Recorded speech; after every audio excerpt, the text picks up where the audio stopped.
Testing 1 2 3. Microphone check 1 2. Let me know if you can hear me.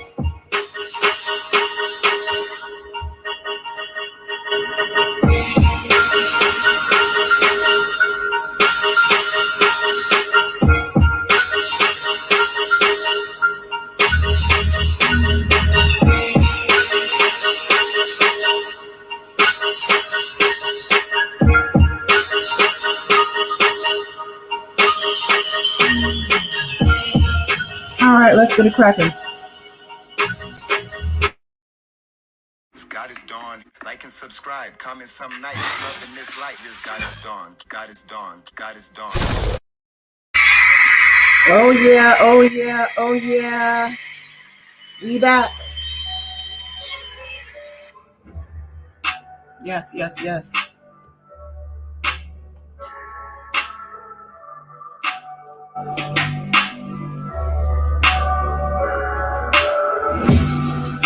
Peace, world, peace. Welcome or welcome. I am Goddess Dawn. That's right. And we back live on this Wednesday, June 30th, 2021. Yeah, welcome to the Age of Aquarius. Hope you all are doing well. Better than well, actually. Hopefully you're loving life and owning who you are and expressing gratitude to your maker for the breath in your lungs, baby. Yeah. Thank you to the creator, the true source, the most high. Yeah. Blessed to be here. I know I'm also thankful for y'all, my warriors in the building. Yeah. Warrior family. Let's see. I see you. Wow, Wayne. Oh yeah. Marcus, X, blah, blah. Welcome back. Love Warrior. Oh yeah. And I think I also saw Aisha something. Yeah, I did.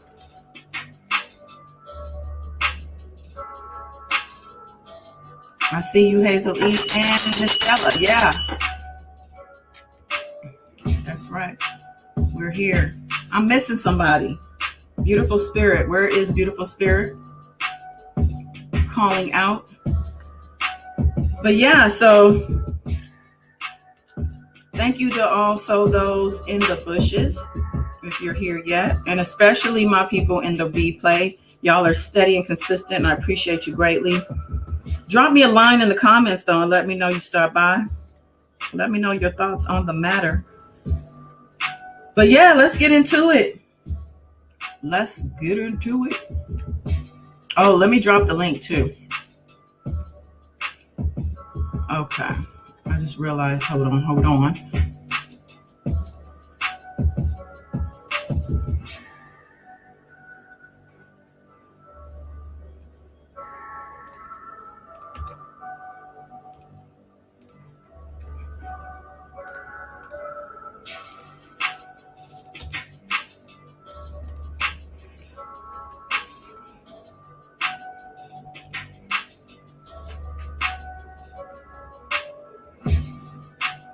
All right, there you go. The gift of the link being dropped in the chat.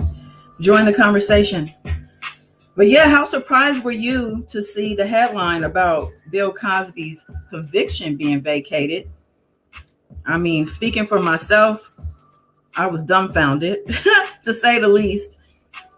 I mean, I'll be honest, I didn't really keep up with the case as it was happening, as not as in depth as I have with R. Kelly. You know, I do have a life a whole career, a whole family, a whole everything.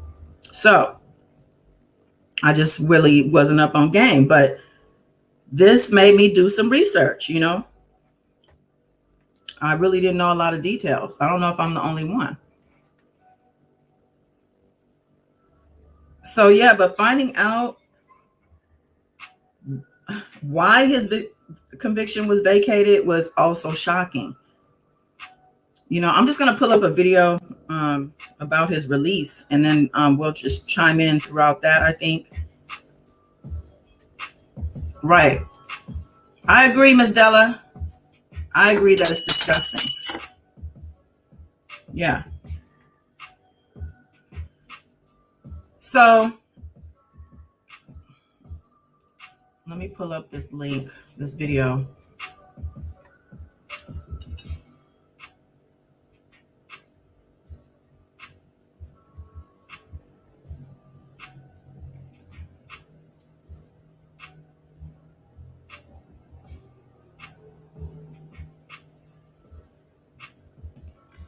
Oh, let me see.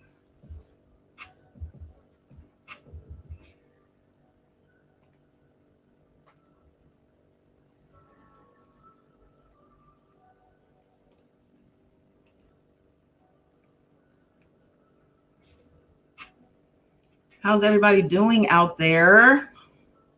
You guys staying safe and staying cautious with regard to COVID?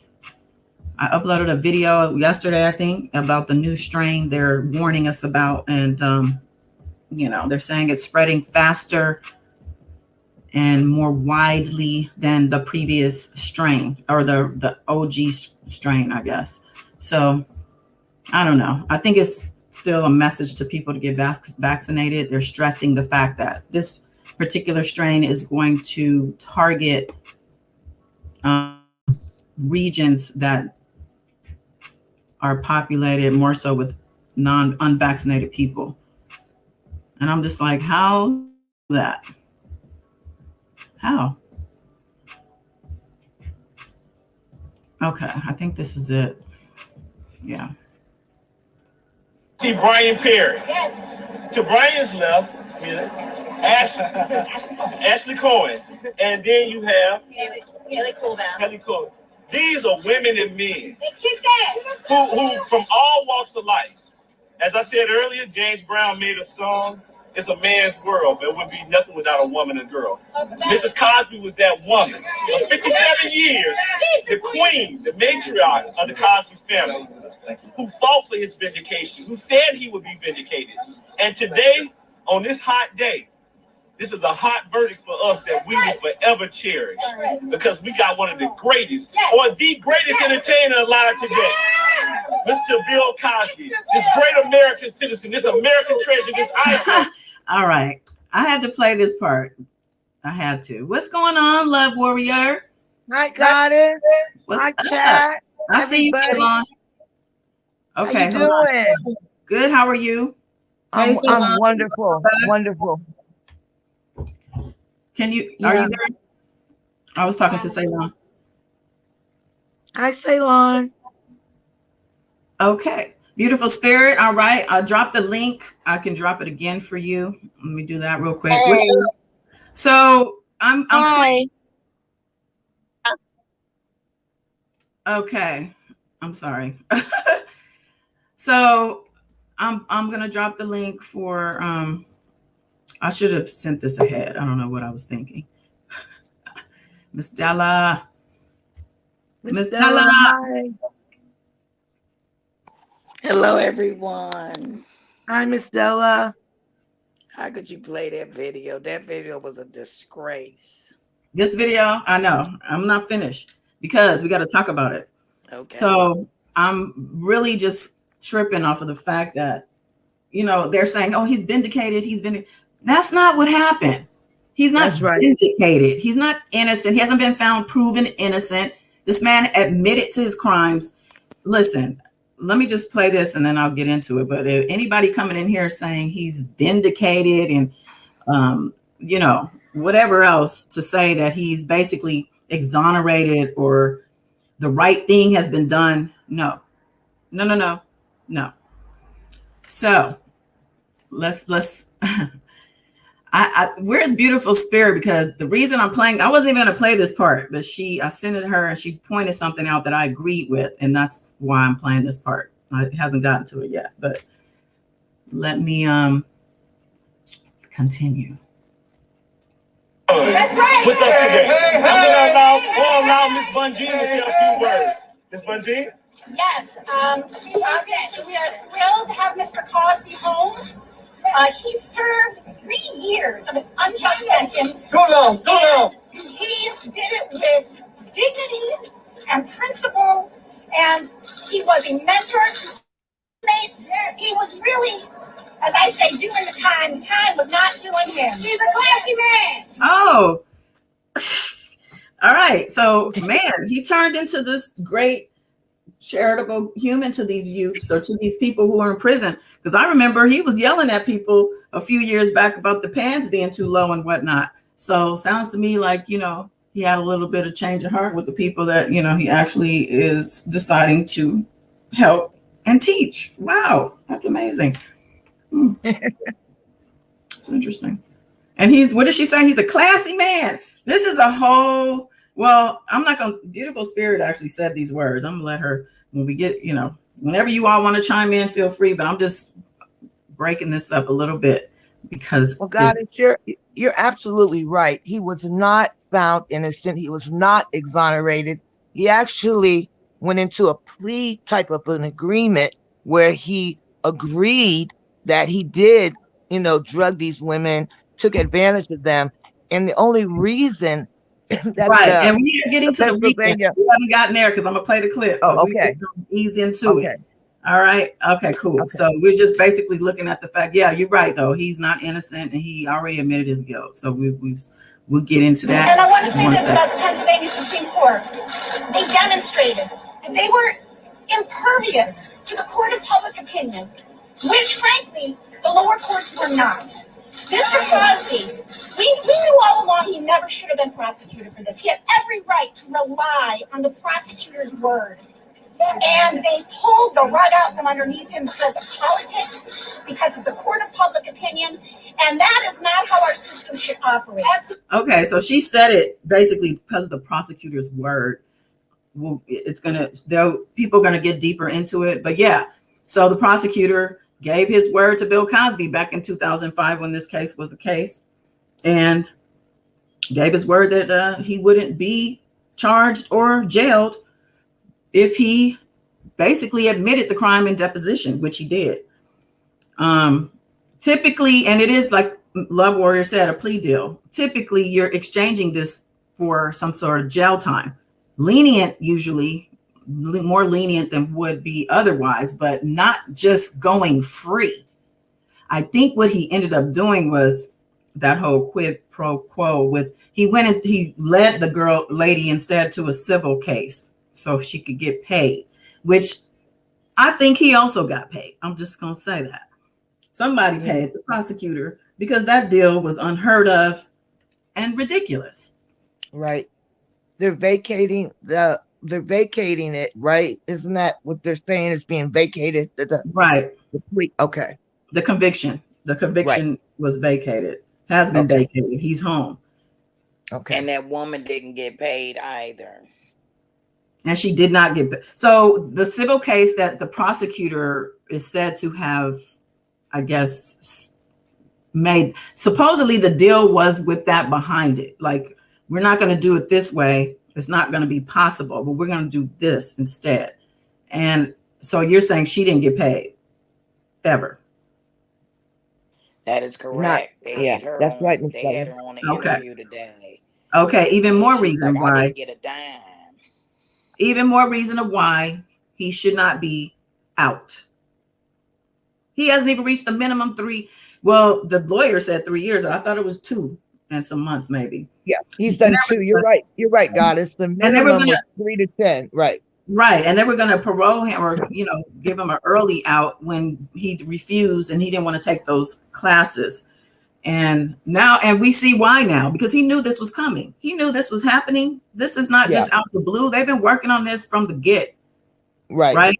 So, and remember, he couldn't see and couldn't walk. It's funny how he's standing up there and he can see and don't have no cane either. Like, what was that all about? Well, he's drinking that miracle juice up in there. Yeah.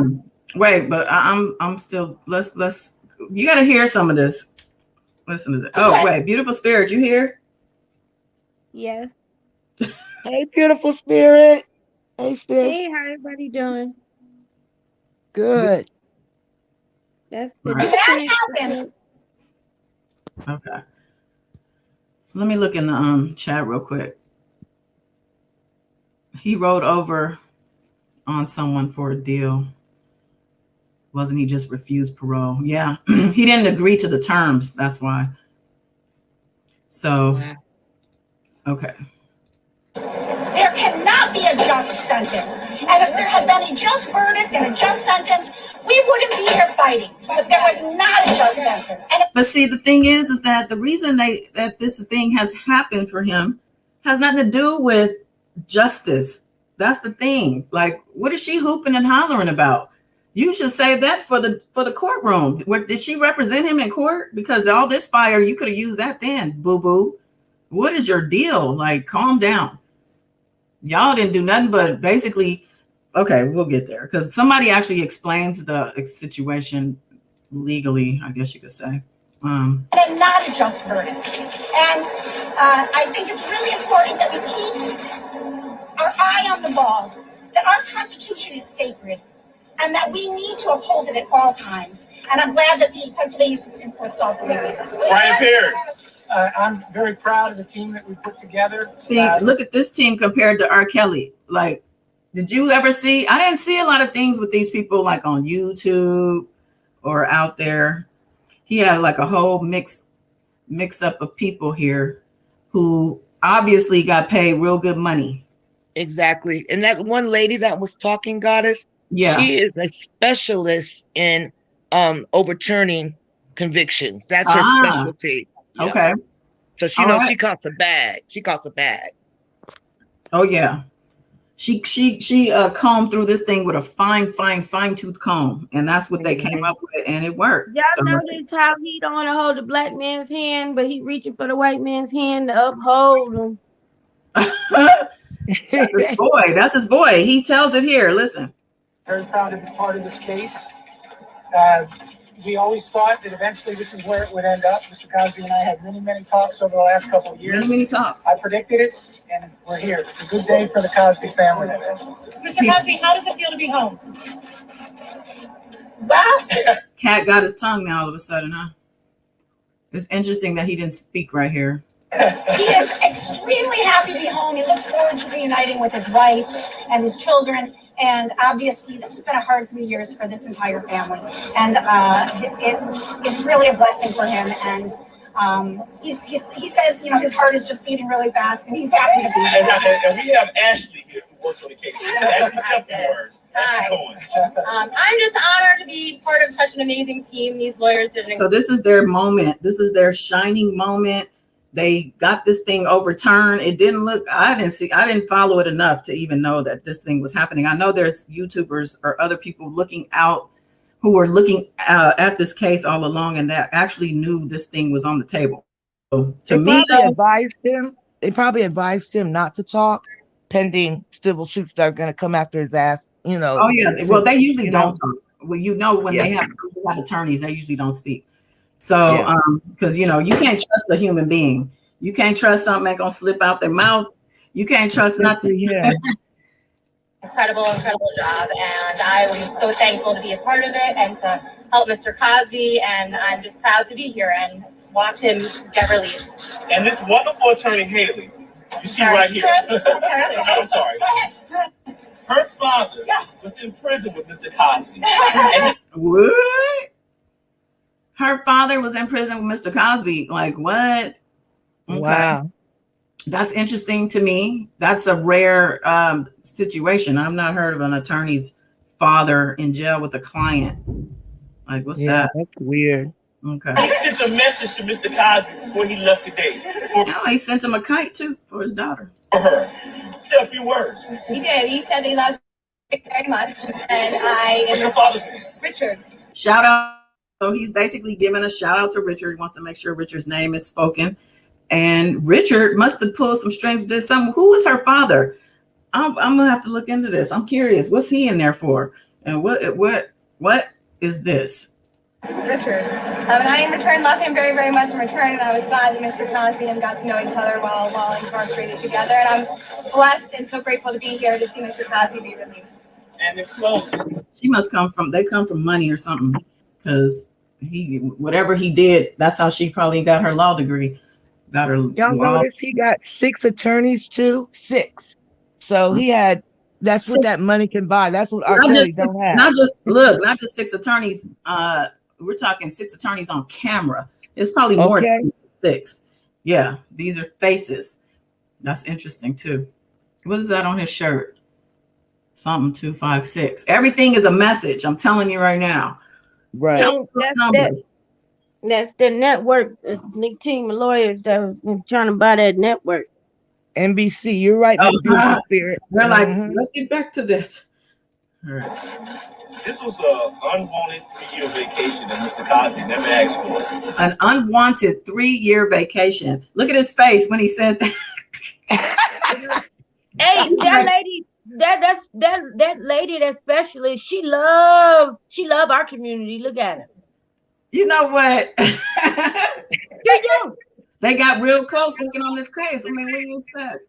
She's like, I'm in between. I'm the Oreo cookie. I'm in between. But look at Cosby's face when he said that, though. Unwanted 3-year vacation. He was like, I don't know about a vacation. But I almost died. I don't know. A guy on the end, his smirk on his face. Like, did you really have to say that, man? Dude. Like, but in hindsight, we're happy that he got it because he was able to pull the covers off of the corruption in Montgomery County. What corruption? The fact that he had a handshake deal with a previous prosecutor when he actually admitted his fucking guilt.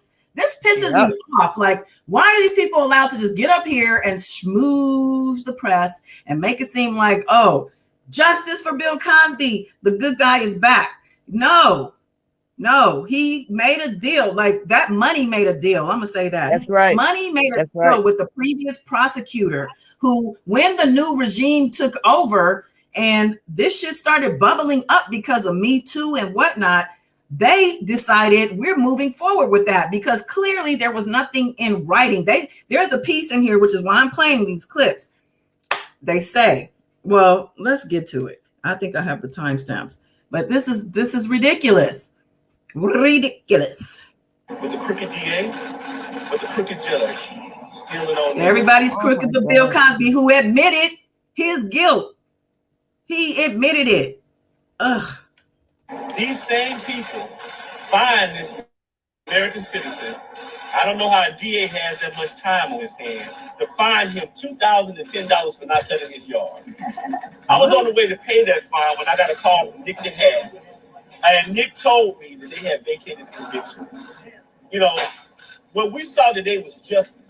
Justice for all Americans. Here we go. And this is why people who support Bill Cosby and people like R. Kelly are going to be probably doing flip-flops in their backyard thinking that he's next. Well, I hate to break it to you. It's probably not going to happen. This is a total outlier. Like, this circumstance is definitely random. It's not usual. You're not gonna see something like this. His money did it. Telling you. Go ahead. He upset about the fine about the grass not being cut because he done brought this stuff about 3-4 times. He done put a target on his back. If you could pay about the grass not get cut, pay the woman for her civil lawsuit. Mr. Cosby conviction being overturned is for the world and all Americans who are being treated unfairly by the system and some bad officers, because all officers are not bad. So we want to thank this entire team. We want to thank Mrs. Cosby, the family. I want to thank my family and just thank you all for those who decided to tell the truth.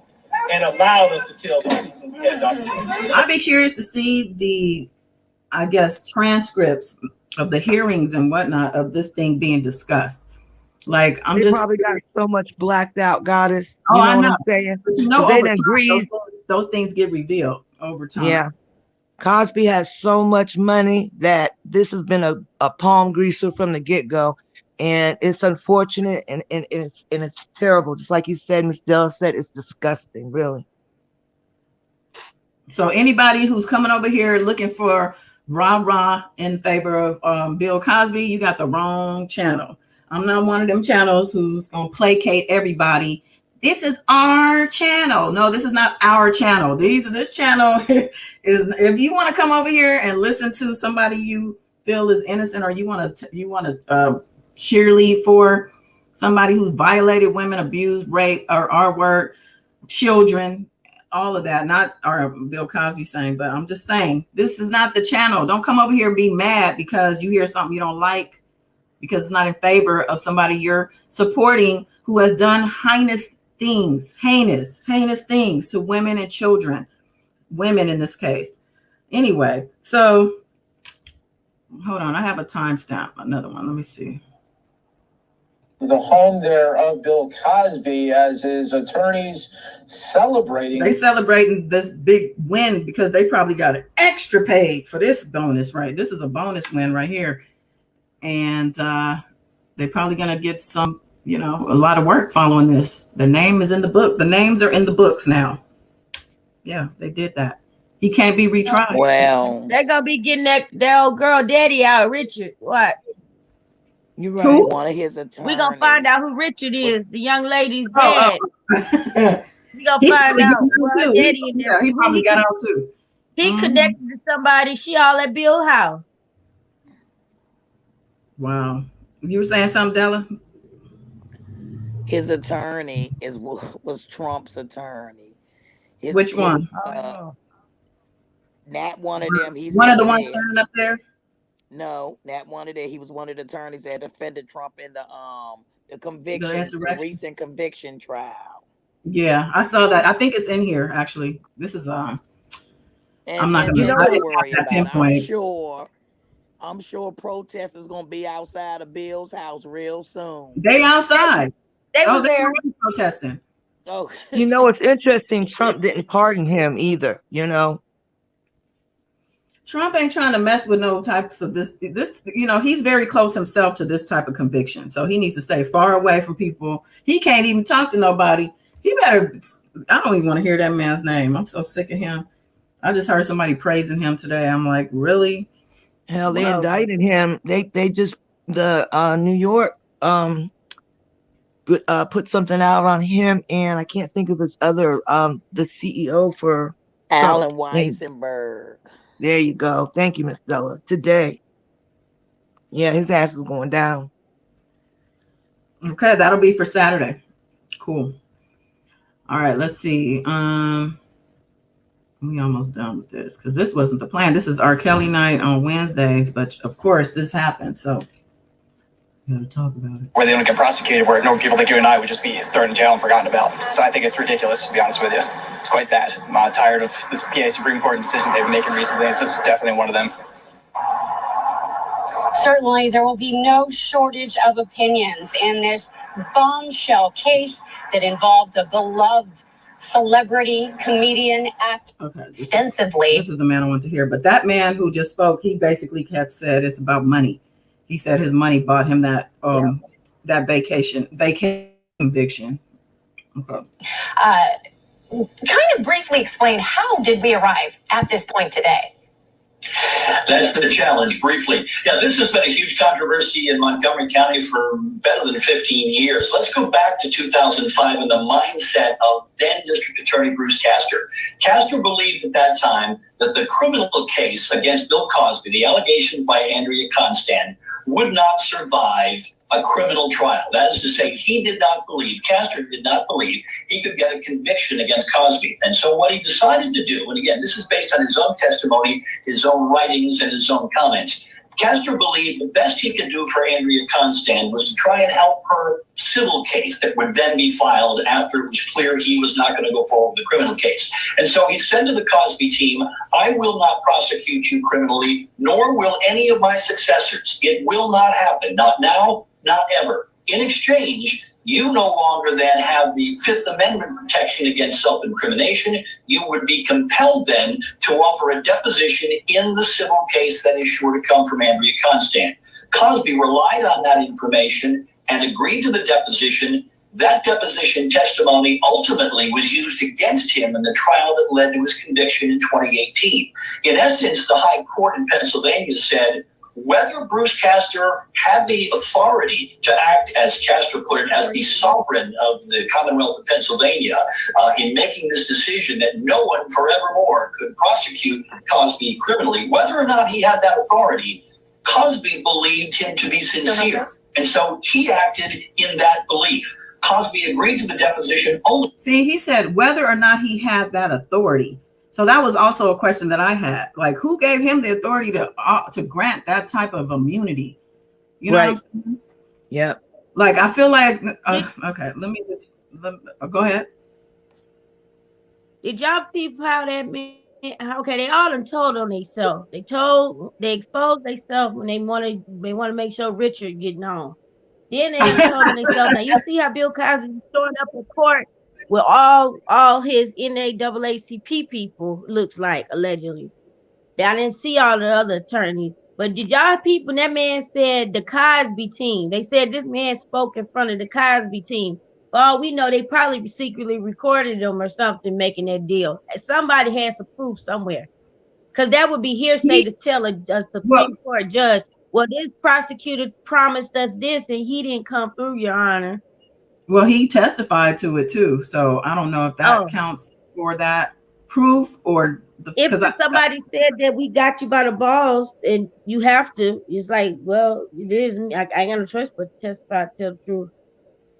Well, they've been appealing it for what, about 7 or 8 months. They've been appealing it because they always did try to point out that they had this deal. That was their whole little defense. Right. This is why, again, he did not take those classes and cop to that early parole or whatever, because he knew this was coming. I bet you they were telling him, no, hang tight, we got this. It's gonna happen. And I'm guaranteeing too, there was some other strings pulled and backhand behind the scenes handshakes and shit like that to get this to where it needed to be for the proper approvals to get to the judge to do this, or the Supreme Court to do this. So y'all know Denzel's movie Training Day, when he opens up the trunk for the prosecutors, you know that shit went down. When he opens up the trunk of money for the prosecutors. Oh, the trunk. Yeah. Mm-hmm. Oh yeah. That's in every cop movie. Bad cop, good cop. That cops get paid. But you know what? That didn't make sense. Man talking about the district attorney fined him for the blade of grass. That's a code word.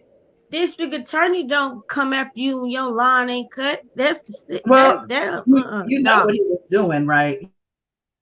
And targeting, and they messing with him and basically getting him. It's kind of like that whole Greenberg thing in the hearing when he went in there and he was telling all the business about the stuff going on behind the scenes. He knew that was his moment. This is the moment I have. I might not get many more of these. I'm gonna get you. Right.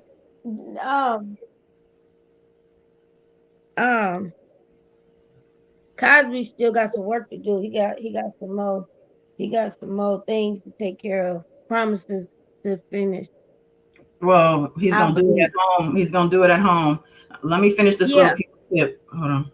Only because he was told you will not be prosecuted. So what happens? Years later, Kevin Steele, running against Bruce Castor, who was trying to get his old job back, made much of that issue of, hey, Cosby went free because Bruce Castor followed up this investigation. See, I missed this. I did listen to this earlier. So basically, this whole thing came up because of a race that was being run. The guy competing against the prosecutor who made that deal put it to light. Like, this is one of the reasons. And I'm sure that's opened that can of worms. Yeah, the political action committees get behind that shit and start exposing. They have a lot of power. You know, politicians, they fight past below the belt. They so boy, they be gutted with it. They do, but guess what? If you didn't have the dirt, you know what I'm saying? They wouldn't get no shovel. So yeah, yep. Somebody was saying something for our play. No, you go ahead. Okay.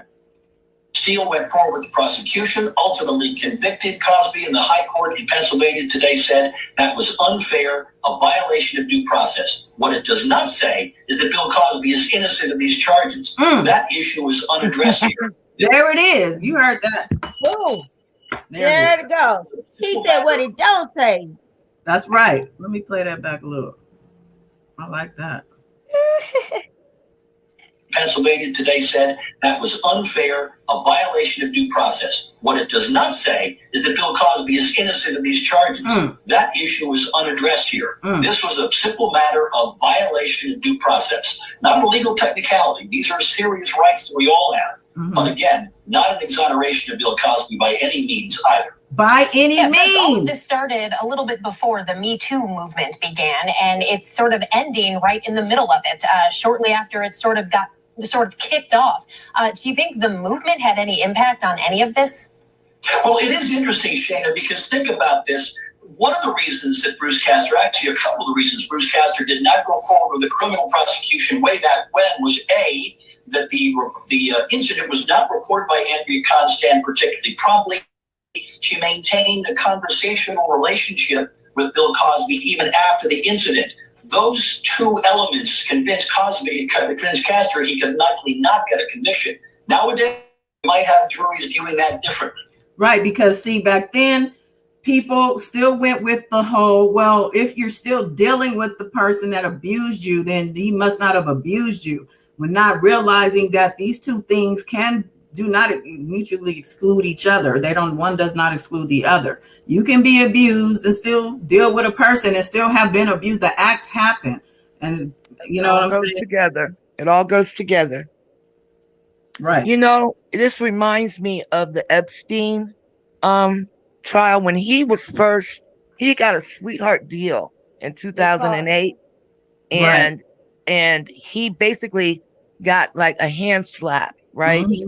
But his problem was I'm talking about the first time the first time he got more than that. He got man, that's why they called it a sweetheart. It pretty much was just a hand swap. And so and it was all again, there was the DA and then we're up for running. The political shit was going on. And it was all when that was exposed, when they finally did come to bring the charges of that mother, you know, and then how the victims come forward, he had to pay the piper, and all the money he had couldn't stop that train. So I don't know why people with R. Kelly supporters think that this has any similarity to R. Kelly's trial at all, because it doesn't. You know, Epstein, he even had Israel, like the elites over there, the royal family. They made a personal appearance in the United States to come help him out. Well, he had a lot of international connections for sure. He had a lot of international ties. But R. Kelly ain't got Bill Cosby or Epstein money either. While they talking, that's right. Yeah, he had money enough back in 2008. He probably just had enough for what he got away with. Yeah. So let this man finish up. It seems like a sure thing if that were to happen. Well, thank you so much, Bruce, for breaking that down for us. We'll see you later. Okay. So I'm gonna put the link to this in case, because this video is like an hour and something. They kind of break down different. I think Gloria Allred shows up in here. Her daughter is in here talking about some stuff. It's an interesting video. I'll put it in the description box. I have a question. Okay, Lisa Bloom and Gloria Allred, that's mother and daughter. Lisa Bloom is representing, I believe 3 of the victims in the Cosby case. I forgot how many Gloria Allred had. What I wanted to know was, and I know I probably have to find it, but did they take the witness stand in this case? Did their victims testify because it just seems like what brought is the one young lady, the one lady, the survivor Yes, of they the said case. they Like, called them bad prior bad act witnesses. So okay. they're witnesses to his prior bad acts, like character witnesses for all the bad shit he was doing. Oh, okay. Because I was like, why is it just the one woman? Like he only had one victim, or Because she she was in really? the time frame, I think, that was allowable. Oh, Yeah, there was okay. there was almost 50 women that came out with him. 60. They Remember? say 60. Yeah, 60. 60. Okay. Okay. Okay. Yeah. Okay. No, it wasn't just Okay. her. I mean, it took all that to bring him down for her case, for her Right. situation, but there were many others. And actually, they're encouraging people to come forward still because they're saying, yeah, she can't retry, but y'all can come forward if you're within, I think she said, what, 10 to 20? I forgot how many years she said, but Yeah, they're gonna be watching his every move. I hope he knows that he's not you gonna be know able to what? see. You know good and well that man ain't gonna move out that recliner or whatever he finna settle into. He is Yeah. probably like, 82 years old. Yeah. yeah. 82. But what was strange to me, you guys, was it was okay. One guy yelled loudly just one time, one male, whoever he was in the background. The one young lady that was the loudest, to me, sounds like a crisis actor. The one that said he a classy man, she hollering, the loudest one, the only one. They talking about it was all these people supporters for him. It sound like a whole lot of people to me. It sounded like it was one guy. He had much enough voice in him to yell one time, and then she doing all the yelling, the cheerleading and pom pomming. She and what? Yeah, he ain't do nothing, and Well, all this mind and that. you, yeah, I think you call them crisis actors, which is proper term, I think, for these people. But Stuff. mind It you, looked but staged. It listen, looked like mind it was you, it has to staged. be staged, sis, because who else knew this man was getting out? This man, he just got out. They probably had no time to put the panties and slippers on. Yeah, because they said he arrived getting out of the car No, he got released something in the afternoon. Got home was home about an hour or less away from the prison, and then there he is. 'Cause I think they were saying like he really didn't have time to change out his clothes. Yeah, I'm saying the people who met him there. I'm saying Oh imagine yeah, racing there to get there for a press conference. I mean, that's staged. You know that Yeah, the it people was don't speak staged. They had out. already processed him out. You're right, Goddess. Yeah. He was already processed out. They already knew the shit. But they, like you said, they staged that press conference because it takes hours to process out of prison. Yeah, and you need the support yeah. to look good. You need you still need that on-camera support for him because even though he's been he's out, he's exonerated, whatever you want to call that, he's free now. They don't want him to, they want him to still be a good guy. They want him to still have that good image. So they're, gonna bring a couple cheerleaders. Those people got a direct deposit for that. I mean, simple as that. Yeah, that woman was working hard for her deposit. She was thankful. I don't think that his wife is happy. I don't know. I have a feeling she's like, damn. Yeah, because I didn't see her standing by his side. She sure spoke out in defense of him. And Felicia Rashad came out on Twitter. You got that? Did. I have that. And they chewed her ass up. That lady that used to be on the Fresh Prince. Yeah, go ahead, guys. I'm sorry. Fresh Prince? Lady. No. Felicia Rashad came out. Wife on the Cosby Show. Yeah. Yeah, on the Cosby Show. But the other actress that played on the Fresh Prince came out and chewed Felicia Rashad's ass up because Felicia Rashad shut her comments off. A lot of people did. They were like, lady, read the room. Like, are you serious right now? Yeah. She's so out of touch. Like, girl.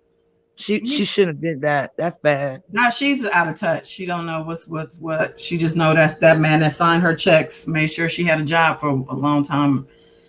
A lot of that celebrity loyalty, that entertainment business loyalty, that gatekeeper stuff, or get along gang, all of that, that stuff is there. It's always gonna be there for us to chew on. Mm-hmm. It's sad. I was disappointed in her. Let me bring Very that up. Disappointed. Yeah. Oh man, she is.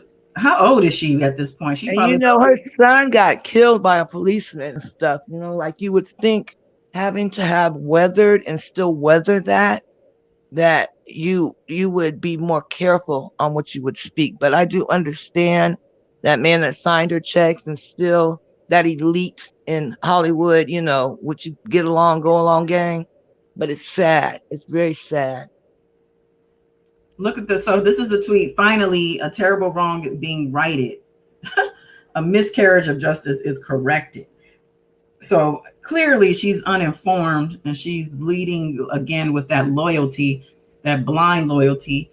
And how old is she though? Because he's what, 83 or so? She ain't much 60 younger. something. She's she's only in her 60s. Okay, well, I thought she was a little older, but that's something a senile person. That's just I thought she was dementia older or something. too. Because when she was on the Breakfast Club, I thought that she looked beautiful for her age. When she did the Zoom video, I thought she was older too. Of course, she looks beautiful. She got money. Anybody with money, a makeup team, and a hair. Well, let me tell you something. But my grandmama ain't got money, but she's beautiful. So I'm just saying, for her to be on the Breakfast, if the grandmother was on the Breakfast Club, people are not going to be like, "Oh, she's so beautiful." I mean, they would for beauty, but the way I know what you mean, that she's shining still, like she's glittering, and all that glitter ain't gold. And I really, I've always been fans of her and her sister, but I don't like it. I didn't. She didn't. I just like the message. That was when we was quarantining still, but when she talked about a lot of educational things or whatever. Like it was an intelligent conversation. Oh, she's a smart lady. She stars in a show I watched. I don't know if y'all watched. David Makes Man, I think is the name of it. I love that show. I absolutely love. Season 2 getting ready to come on. Yeah, season 2 I'm coming getting on. Into the second season now, and she's in. She has her part in it, and the part she plays, in my opinion, is super fitting for her. A distinguished, teacher. You know what I mean? Somebody who gives wise advice, a lot of wisdom, and that's why this is so disappointing. Right. I'm saying. Very disappointing. Welcome back, Queen Quiche. But she knew it was disappointing because she turned her comments off. She didn't want to hear the backlash. So she knew. Oh, yeah. She knew. I mean, people probably hit her up personally, like, that was not a good idea. Like, girl, you drinking? What's going on? Did he call you? Or did he make a deposit? You got a deposit? That's what happened. That's crazy. Yeah, Queen Quiche, we talked about how R. Kelly, he's not gonna have the same outcome because it's so much evidence. I was talking to a lady, actually. I was at a barbecue. She's in her 20s, and I brought up the fact that I was like, well, I gotta go soon because I'm doing a live on talk about R. Kelly and stuff. And she's like, he has so much evidence, because I was telling her basically people support him on YouTube. You wouldn't believe it. And she's like, how? I was surprised she even knew much about the case, because she's not really, that's not her thing. But she even said it is so much evidence against that man. Like, how? And these people don't look at the evidence. They don't care about the evidence. And I've heard people even say out their mouths, they think the evidence is bullshit, and they don't even think it's worthy of reading. So this is the type of people you're dealing with. But that's what I want to say too about back to Bill Cosby before we leave him, before we vacate Bill Cosby, which I'm ready to do. Personally, I think this whole thing is bullshit, and he did pay for this. And I feel like, meaning paid out of his pocket and out of his bank account or whatever. But I do also feel, because I did pull my cards out, because I was like, what y'all got to say about this? Tell me what's going on with Bill Cosby. The message I got is Bill Cosby had a karmic debt that had to be paid, and Bill Cosby paid the karmic debt with regard to the jail time and the humiliation that came along with this case, or these, all the allegations, as well as his bank account being hit. A lot happened, these 2-3 years he's been dealing with this, and jail is payment for some things for that he's not done or whatever the case. Because I talk about this all the time, and this is probably why they be shadow banning this channel. They don't like none of the stuff I talk about. And it was confirmed to me today watching somebody else. The vaccine, for instance, I'm supposed to be calling it the jab, apparently, because that's why people don't get notifications and things like that, because I be having it all in the title. I'm not supposed to be doing that, apparently. But yeah, because I didn't even get my notifications lately either, guys. And I thought that was really weird. Yeah, we know what it's about, because did Didn't he experience losing a child, if not more than Yep. one death, when he got locked up? Yes. I noticed some funny things was happening with my phone, especially when we been supporting a cause and a movement, especially resharing videos and information. And I noticed too, especially now that we support certain kings as well as ourselves, each other. So that's why we're getting messed with technical in the social media issues. Right. Hmm. Yeah, Queen Keish, we just went through all of that. Definitely was not having nothing to do with no victims lied.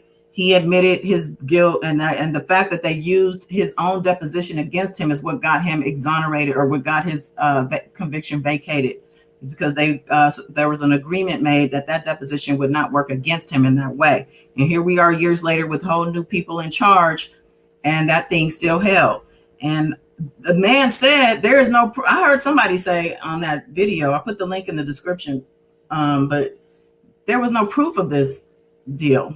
That the guy did testify about it in court and whatnot, but it wasn't like a plea deal. Typically you're signing a plea deal, it's all laid out. But he gave this man his freedom. Usually you gonna get some jail time, even if it was a year, 6 months, something, something, just to say you're gonna pay for this. But instead, you give us the truth and we're gonna leave you alone. Who does that? That means his pockets got padded. I guarantee you that man got paid for that. The feds need to come in on this. I'm telling you right know now. what? Yeah, because it's sort of like Love Warrior, just like the Epstein case. They had interviewed certain people.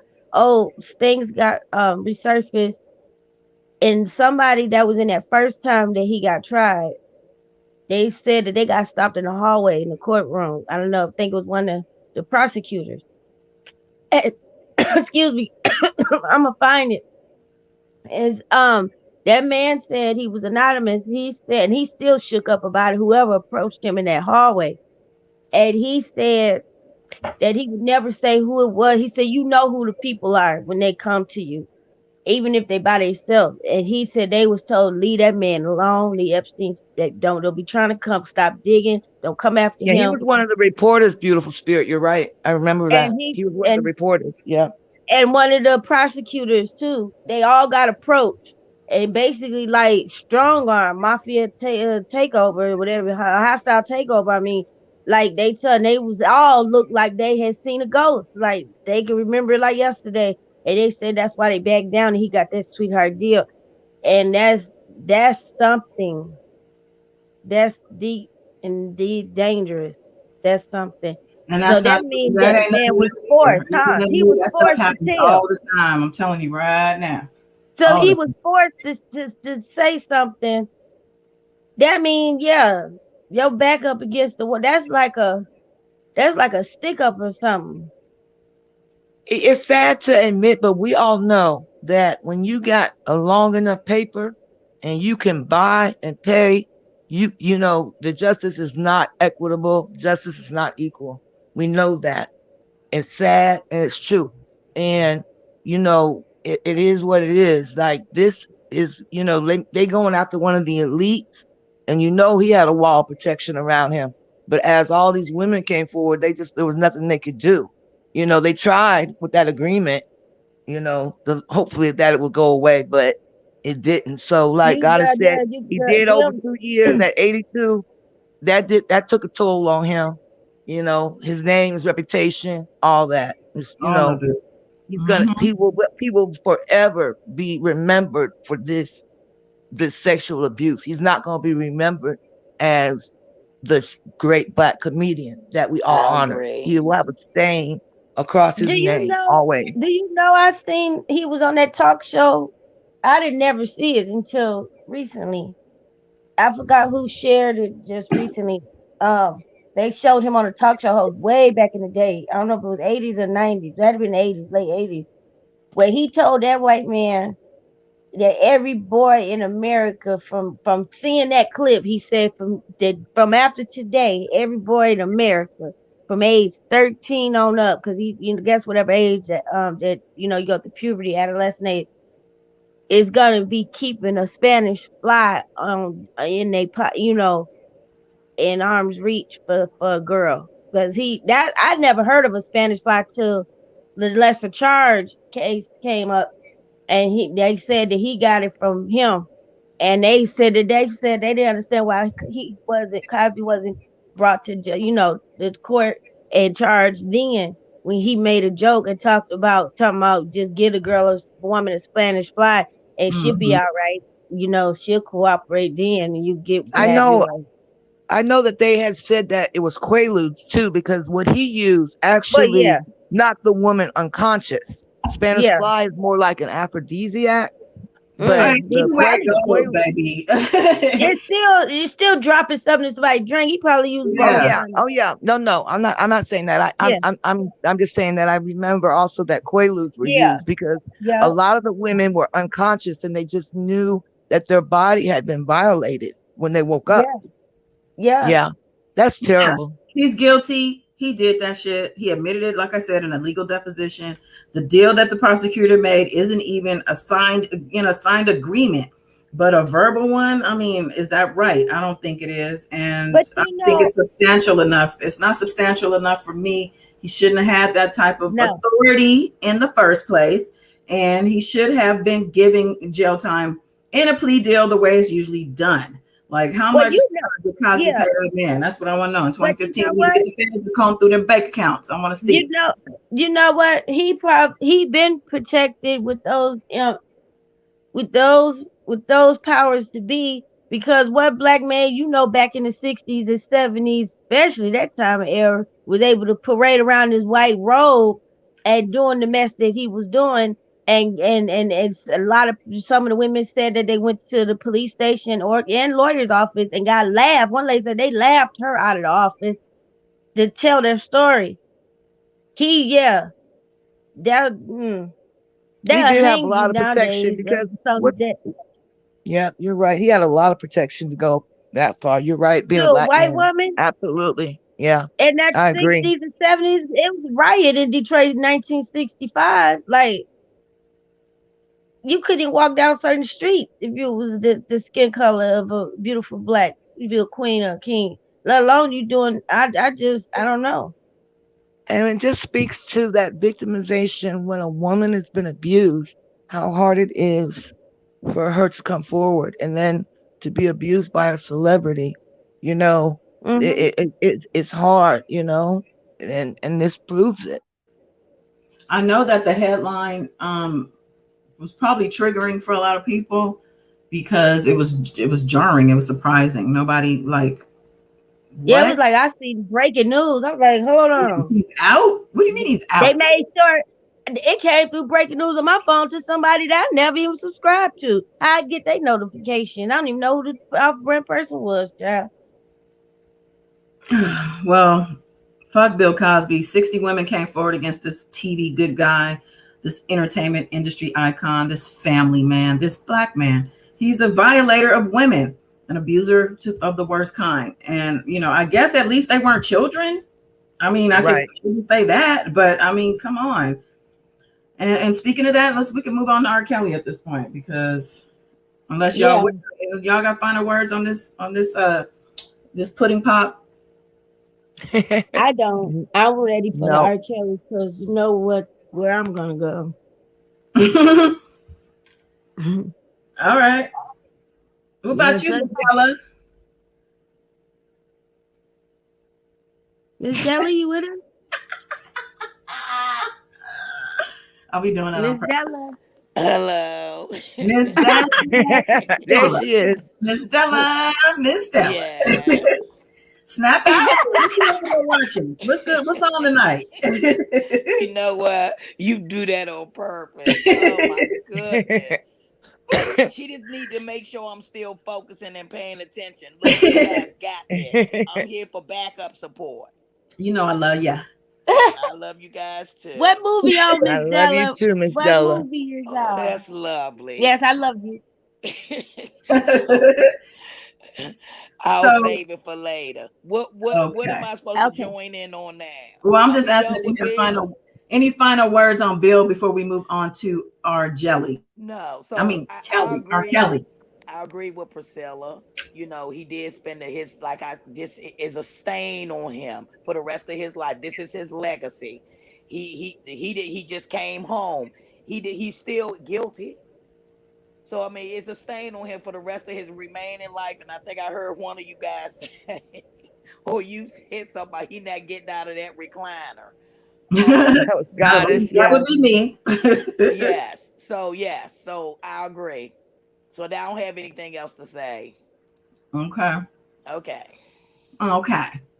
So I made the thumbnail this way, obviously for a reason, because like I said, people are getting all extra happy. I'm seeing all these community posts and tweets like, R. Kelly's next, y'all. Well, I hate to tell you, but this thing is not going to roll back around for him. No. So, and you know what? Today they released the questionnaire. There's yes, I almost actually have 100. that. You'll be ahead of me, child. Let me run my show, baby. How y'all get that? I didn't know about that. Pacer. That's I don't have Pacer. Ain't Pacer $500 a month for what they say? Yeah, what do we call him? JJ. Let JJ tell it. It was $1,500 a month. He went up to $1,500 a month. I don't know, 500. I said, oh God. I felt bad. God is done. I said, it's 10 cents a document, 10 cents per download, 10 cents per printed document, and he ain't had that many motions to be doing. That means they raking in good money. No wonder this YouTube stuff so serious. I said, sis just paying out all this money. Oh my goodness, I felt so bad. I said, oh Lord. No reason. You know that's an exaggerator to the fullest right there. Woo! Did we say bye? Bye. Oh, and I meant to say bye to Felicia too. Felicia Rashad. Bye, Felicia. That was like the way to end that. Bye. Okay, so R. Kelly. Yeah. So as Love Warrior mentioned, there was a hearing today, which we mentioned that last live that this hearing was coming up. And this hearing, they said this was going to be the hearing that was going to determine where the judge was going to, hear all sides on the lawyer situation. I didn't say there was a hearing. I said the questionnaire was done, but I didn't know there was a hearing today. Yes. Okay. Well, I have the questionnaire also. They did finalize that also, and there was a hearing today. Yes. Okay. So you didn't hear, I mentioned it last live. Okay. But anyway, so we are, let me see if I can share the screen. I wasn't prepared to do this because we were doing his crime line and we had left off at a certain point. Yeah. In the meantime, I have found a different timeline from BBC that was actually a little more detailed. So forgive me, but I'm gonna do a little backtracking because they had a little more things there that was interesting. And plus, I wanted to mention about his lawyer because we did talk about the 2008 trial, and we didn't talk about his lawyer, who is now, I believe he has since passed. He's deceased now, I think, but he had some interesting parting words for us. Okay, yeah. And too bad he didn't say these things during the trial, but of course he was representing. So that wasn't gonna happen. But is that the one that Greenberg tried to say he was senile? Okay. Yes, of course, Greenberg. Yes, that's exactly. Greenberg, that's the thank that man get after he showed you the ropes in the courtroom. Y'all be ashamed of yourself. I wonder what he's doing these days. Huh. Thanking the prosecutors. It's so great to work with you. So, here we have the document from today, and this is the jury questionnaire. Let me go back to, I can't because I'm sharing the screen. Okay, let me just go down to the actual questionnaire. Y'all want to just go through it, or is what, 28, 29? Ugh, it's a lot of questions. We're at, I was a lot of them. Like, when I looked at some of the questions, it's very interesting because they ask, it's almost like certain jobs that require you to take a psychological test, and they do that to see if you're a liar, because they'll reword questions a certain way that actually they kind of really asked already, but they're reworded. So if a person lies on them, I didn't know that. All of them are. Yeah, have you ever done jury duty? I'm sorry, I didn't hear you. Have you ever done jury duty? No, I have not. Oh, okay. Yeah, I've done like 4 times at this point. It's a pain in the ass. Yeah, Okay. are all those questionnaires typically that long though? Like 100 Typically, they're questions? asking typically in my experience, they're asking the questions in court. So you show up to court, you're with a pool of people, and they're going around, they're asking these questions. I think there was one where it was a grand jury hearing, so I did fill something out. But prior to that, the other ones were just them asking. So I don't know, this looks like they're going to be filling this out because there's some discussion questions down at the bottom. Yeah, it's very in depth. I mean, it even goes into if you do social media, which do you do? I mean, yeah, his attorneys worded these things. They went back and forth with these questions for quite some time. And I remember when his attorneys brought that up, that was a whole news item. I think the news picked it up and they said, oh, this is what they're trying to find out from these people. So I don't know if you guys can see it really clearly on your end, but I think being that we're going through the crime line, I don't know that we want to do this right now, but let me just look through it. So basically there's 108, it looks like, questions. And it's like Love Warrior said, detailed. Like they're starting with your age. They want to know everything. Even, are you male, female, non-binary, or other? They're not missing anything here. Where'd you live? Where'd you live before that? Where'd you live before that? Where were you born? Where were you raised? Where else have you lived? Any foreign countries? Like they're really digging deep. They want to know how your employment is set up. Are you full-time, part-time, more than one job, self-employed, a homemaker, retired, unemployed, looking for work, a student, unemployed, not looking for work, disabled? Who's going to put unemployed, not looking for work? I guess there are some honest people up there. But they want to know if you're a student. And if you are, what do you study? If you are employed, what type of work do you do? They want you to explain it. They don't want to list. It says, do not list the name or location of your employment.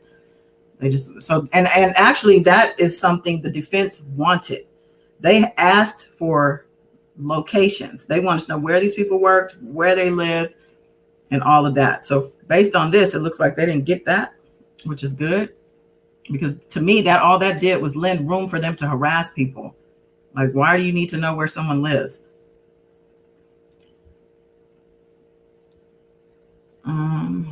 The jury's still going to be like partially sequestered though, right? During the trial? Yeah, nothing's changed with that. Okay. I think it's partially, what is the other part of it? It's a 2-parter, partially sequestered and something. I pray that they never find out who they are and insert themselves in these people's personal life and mess with none of these jurors or none more. And don't be messing with no more of the victims and the witnesses either. But, right. because I don't trust attorneys. I don't trust none of his entourage of people or supporters, allegedly to his supporters. Because to me, the supporters don't give a damn about his ass. They just giving a damn about this camera Showtime business. That's all they care about. It went from trying to support them to, oh, I could put on a monkey show for these people. I'm somebody finally. This day has came. I'm getting attention. I'm popular now.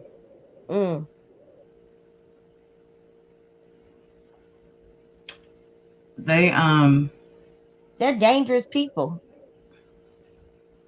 They're really curious about people's education. I'll say that. They have like several. They want to see if anybody else is smarter than them because half of them can't spell half of the shit they type out and try to threaten people. And they trying to see who else is like to get along game. So we'll know what we up against. That's one way to look at it. They also want to know if they've attended concerts within the past 10 years, and if so, which state and which group or performance did you see, and when approximately? You can't. They only gave a little bit of room for that. What if you went to a whole bunch of concerts? You got to go turn over on the backside. My thing is, you can't compare another artist compared to him. A lot of these artists ain't done what he did. Well, I guess that would be a defense. Oh, well, they went to so-so. That person. No, I think they want to see if they're going to put him. They Oh, even ask. They even ask how often do you watch the news, and they even like listed, like because they have you ever heard of this case? Because if you watch the news, you definitely have heard of this case, right? So they went in on some of these questions. I heard about certain things of the case before it even hit the news from family members. Like I said, he tried to get Right. Again, my though, that was from the cousin. defense, Yeah, and that's something that they, but requested. that's just how known this case is, whether it was on the news or not, because he been doing the most around the globe.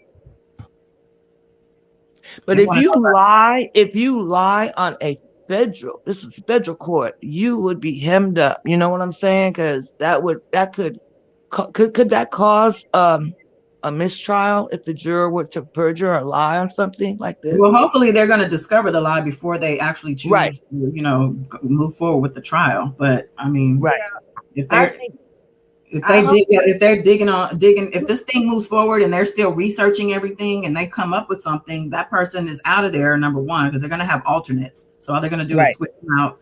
And then I right. don't know, it depends on, I guess, what I don't know about as far as consequences for that. I mean, And I then would that think they would have spectacle, consequences in a federal court. Would you say, Miss Stella? that Gail King spectacle. Exactly. they want to know about your And of military course the background. documentary on Lifetime is what they even ask questions about. If have you watched any documentaries and this and that? I mean, I couldn't believe some of the questions. I was like, wow, they are not playing around. So yeah, as I'm scrolling through, I'm seeing, them questioning religious affiliations, your military background. Like they want to know every little detail about your personal life, past, present, and future. They also have questions about R. Kelly specifically. After they ask about your children. Oh What was that? Lord, they asking about the babies. No, that's Well, predatory. they do that in general. They want to know. They do They because I. probably want to know, did you get a new mole on your back of your calf this month? All right. So then here's a says knowledge of the case and people.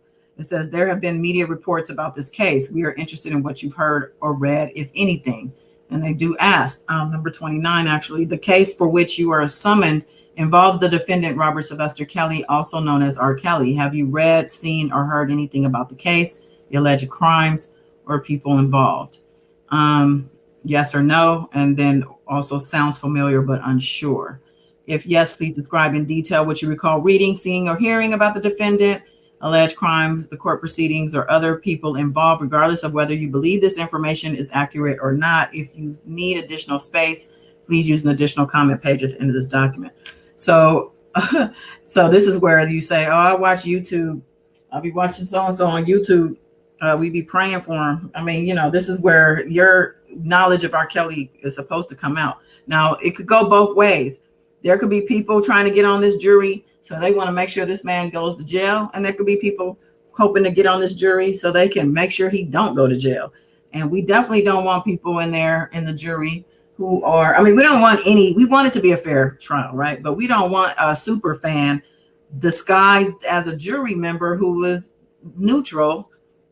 No. And that could happen. It could be more than one. Can you imagine? I'm afraid that it don't happen.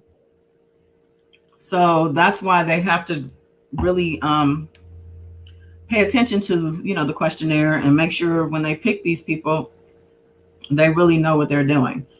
I think that's another reason why they rephrase like some of the questions. Like they're actually, it's very much the same question, but it's rephrased. Yeah. In a different way to detect someone that is not, telling the truth. Just like when you're trying to get a job, you know what I'm saying? You do it.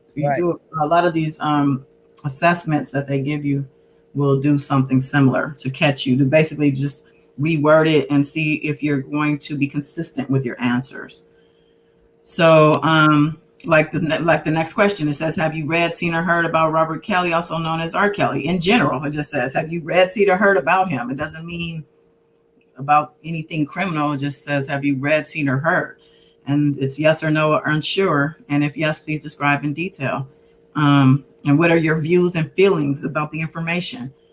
And have you watched or heard any interviews of Robert Kelly? Now, everybody knows that Gayle King interview went everywhere. Everybody saw that thing pretty much. So I'm curious to see these questionnaires after they're filled out, because there's going to be a lot of people filling these things out. I'm curious to see these answers. Let's see. So these questions go on in the, it talks about the internet, all kinds of, just like it was mentioned before. So, it's on Pacer, it's public. I mean, I don't know if it's probably on Twitter. I'm pretty sure. I think I saw it on the gram too. Yeah, I'm pretty sure it's out there. Let's see. I'm just seeing if I see anything interesting, because a lot of the stuff, I mean, this is specific to R. Kelly, but like I said, I've done jury duty, so like I've seen this when they ask you or when you're answering these questions, it's specific to the case, so it's not unusual. This is not an unusual. It's due process. So I just had no idea that they were that long. Like when I saw it, I was like, wow, over 100 questions are typical, questionnaires that long. I was just surprised. So it was surprising to me. Well, yeah, if you haven't done jury duty, you're not familiar. But I would say that it's not typical for me, because I don't remember doing one that long, and I don't remember him asking. But when they ask those questions, depending on the size of, because I remember the grand jury one, it was a bigger group of people, and I remember it took so long, days and days, to get through all the people. You have to sit there and listen to all the answers. Right. Ugh. Is there is I wonder, in the federal court, there 12 members too? I'm not sure. I wonder. Yeah. Okay. There's 12 jurors and alternates. Okay. Usually, I think it is. I'm not sure federal versus state, but I think it's the same. Anybody know? No, I don't. In the chat at all. Oh.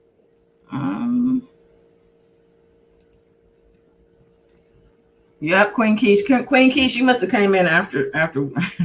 That's what we were saying, that he got paid. So let's look, the jury, this thing is moving. That's what all this means for me, is that this thing is moving, and right.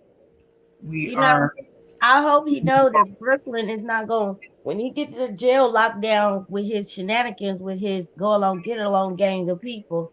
I hope they know that Brooklyn, I don't believe Brooklyn Federal Jail is going to be playing. They, even just in a city jail for a traffic ticket, you get the jail locked down over some dumb stuff, they ready to beat your ass up in there. They ain't playing that mess. They ain't stepping in the name of love out there. So I hope they know that. Well, you see how secretly they moved him. Like, they moved him, and he was moved before anybody even had an idea. So we know we're not playing. While the Go Along Get Along gang, little cheerlead, little ET out there using children chalk. Chalk supposed to be for kids, out there writing them, trying to jail, and for the guard that gave her the go ahead needs to be fired, and he need to get thrown out on the horse he rode in on. And I hope she know that they making it worse. We're gonna hear breaking news. They better hope they don't hear no breaking news about his remains being found or he being mangled in the ICU. Trachea gone, voice cords is just located and snapped in half, and his and the endless rear end has been torn open, where 3, 4, 5 surgeons gonna have to reconstruct. That's what they better hope they don't cause that man to go through, because guards and all will have it, or will have that home welcome party arranged VIP style. Yikes. They say it's one of the worst prisons, the Brooklyn. Like you said, I don't know if he's Brooklyn don't play. They don't play when it comes to kids. That's right. That man got screwed to death on top of his fresh knife wounds from getting his butt almost killed in Detroit. He got transported to Brooklyn, New York, because he was bragging and boasting about what he did to these babies, raping these 5 and 6-year-old kids, and he didn't make it past the first processing, booking, or whatever you call it, getting processed. He didn't make it, and then from what they said, do you know how much time over 12 inmates done had sex with you till you died? That's crazy. After they done whooped your rear end. Brooklyn do not play. Okay, I'm just gonna add myself to it. You know, I don't know what just happened on my phone. Hold on. So much easier. All of a sudden, that just went off. I heard a click, and then I just heard somebody talking. That's weird. We could talk about Rico Kelly. They always I did not touch my phone. No, you don't have to touch your phone, sis. That's what I'm saying. Because we're supporting Kwame Brown. Shout out to that king, because I noticed since we've been supporting him and resharing his message and his cause, that they really team up and mess with the followers, and they mess with people when it comes to Smelly Kelly. And guess what, baby? It's a spiritual and physical warfare, but you cannot mess with us. We're leaders. We're strong. We got self-love, self-care, and baby, we are well protected. We're going to keep talking about these get along people and predators, because something has to stop. It has to make a change. We have to make a change. So they can message the internet. Leave sis phone alone. Listen, my bad. I'm looking at Pacer, and it looks like the hearing, the Curcio hearing for today was adjourned. Will be rescheduled at a later date. This was on the 25th. What does that mean, adjourned, y'all? It's postponed. Oh, okay.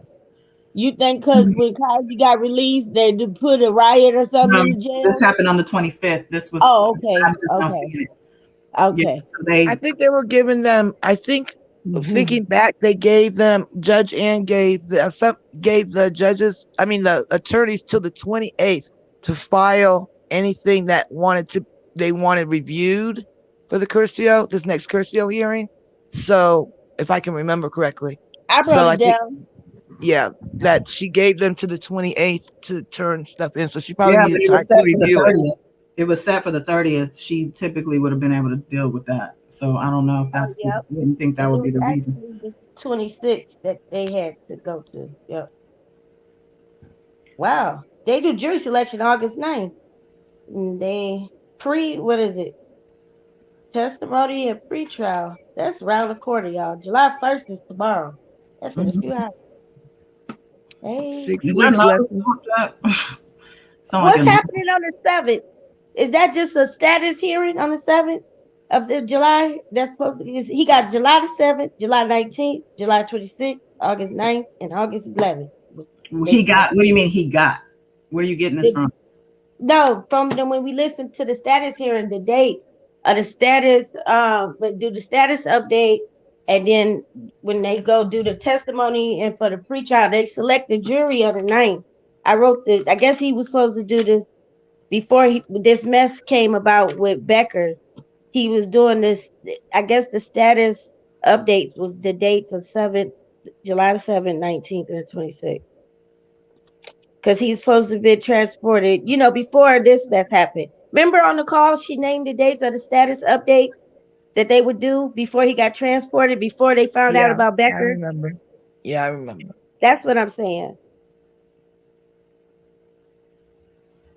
Does that make sense? Do anybody remember when they listened? I remember. We were all three of us were on the call. Yeah, I remember. I wanted to do those dates change for the status update in July by him getting transported early. This was before they knew the dirty business of Becker.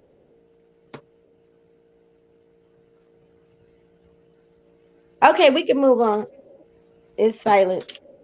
I remember. I'm looking at Pacer. I don't remember specifics from the hearing. I was on the call, but I'm not going to. I don't have that type of memory like you. And I didn't. My notes aren't in front of me. But I do. She listed dates off that they have things coming up for. The trial's finna start. Shit, it's time for the trial. But I'm All systems go. There's nothing stopping this train. She's not playing. Listen, the fact that his attorneys are, wanted to be out, and that didn't delay this trial is nothing going to delay this trial. It's happening. That and my 6 year thing is, bullshit. He had the money to put all that bullshit off when he did in 2002, and then have trial in 2008. That shit is not going on. This is going forward. and he has a new attorney just now, as of the like the 22nd. He made an appearance here, and Yeah. there is no way, with this thing having gone on for 2 years, with all the stuff, that this attorney is going to be able to be. How is this attorney going to be up to speed with everything? And he's a black guy. He actually defended the head of the gang. I can't think of his name. He actually was his manager, 6ix9ine's manager, the one that kidnapped him and was over it. And he lost that trial. So yeah, exactly. Yeah, I did a whole. Yeah, he got like 24 years or something. And I think Yeah, I so did a video on that because I said how something good is like, he? well, that don't look good for R. Kelly. He probably just knows the federal protocol, so your girl won't be on there going, Robert. He'll know the federal protocol. So remind me again, which one? So the one in New York is not going to be televised. Is that correct? Right. It's not. The federal trials will not be. Okay. From what I understand. They'll have those artists come in, like they did 6ix9ine's trial. They'll have the artists come in, and they'll have the reporters that they let in, and they'll do the recap. I say stay on Twitter. Probably Jason gonna be in there. Right. Oh yeah. Yeah. Okay, so I'm looking at the attorneys for R. Kelly because I just wanted to make sure. Okay, so we have Douglas Anton still listed. Well, let's see. It says assigned 7/15/19, terminated 10/22/2020, but still says lead attorney, pro hack vice attorney to be noticed. So I don't know the fact that it does have a termination date here, because I remember seeing somewhere else that he's still on a different case with him or something. They haven't even officially let Greenberg go yet, though, have they? That's why I'm looking at it. I don't know. I'm just now looking at this. Nicole Blank Becker, representing assigned 4/19/21. There's no term date on her. And then we have the USA, Maria Cruz, and then we have Thomas Farinella, still here from 8/2/2019, pretty much from the start. And we have Elizabeth Geddes, of course, for the USA. Stephen Greenberg has not yet been termed officially. He's still listed as lead attorney and doesn't have a term date. So the fact that the judge postponed the hearing that was supposed to take place regarding the attorneys, I don't know. I just find that very interesting and curious. What is going on? Yeah, then we don't know what the prosecutors gave the judge that was sealed, and then what is it filed, a motion or presented. So yeah, that is mysterious. I want to know what's going on. We'll find probably out. Being so careful so there's no mistrial, even though we already can see that he's going to try to say that he had ineffective counsel. We already know that. But I think Judge Ann's is just dotting her I's and crossing her T's, and we don't know everything, like you said, Goddess, but that is peculiar, almost to the fact that since she brought Kelly there to question him in person, and they still have that appointed attorney that's making sure due process is happening. There's a lot of stuff we don't know. We don't know anything, to be honest. So they give us on these documents. This is where they get the columns from the newspaper from Pacer. They come on here every morning, probably first thing in the morning every day, and see what they could get, and they do articles. That's how they do that. Michael Leonard still listed, and Nadia for the USA, Nadia Shihata. So yeah, so until when the changes are made, it'll be listed here officially, and we will know at that time. But for now, things stay in place with regard to the attorneys. So I'm gonna bring up this this timeline.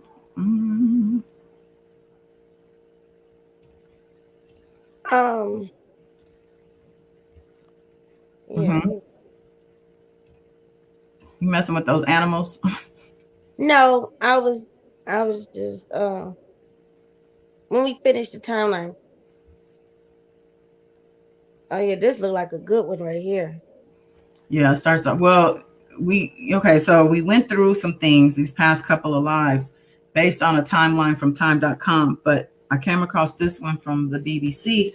It's a little more detailed, so I just want to go through it and catch us up because we had left off at the docuseries actually. Okay. Hold on for a second. Did you know that R. Kelly supporters scrawled something on the wall? Yeah, that's what I was talking about. I don't think it was a wall. I think it was the asphalt, wasn't it?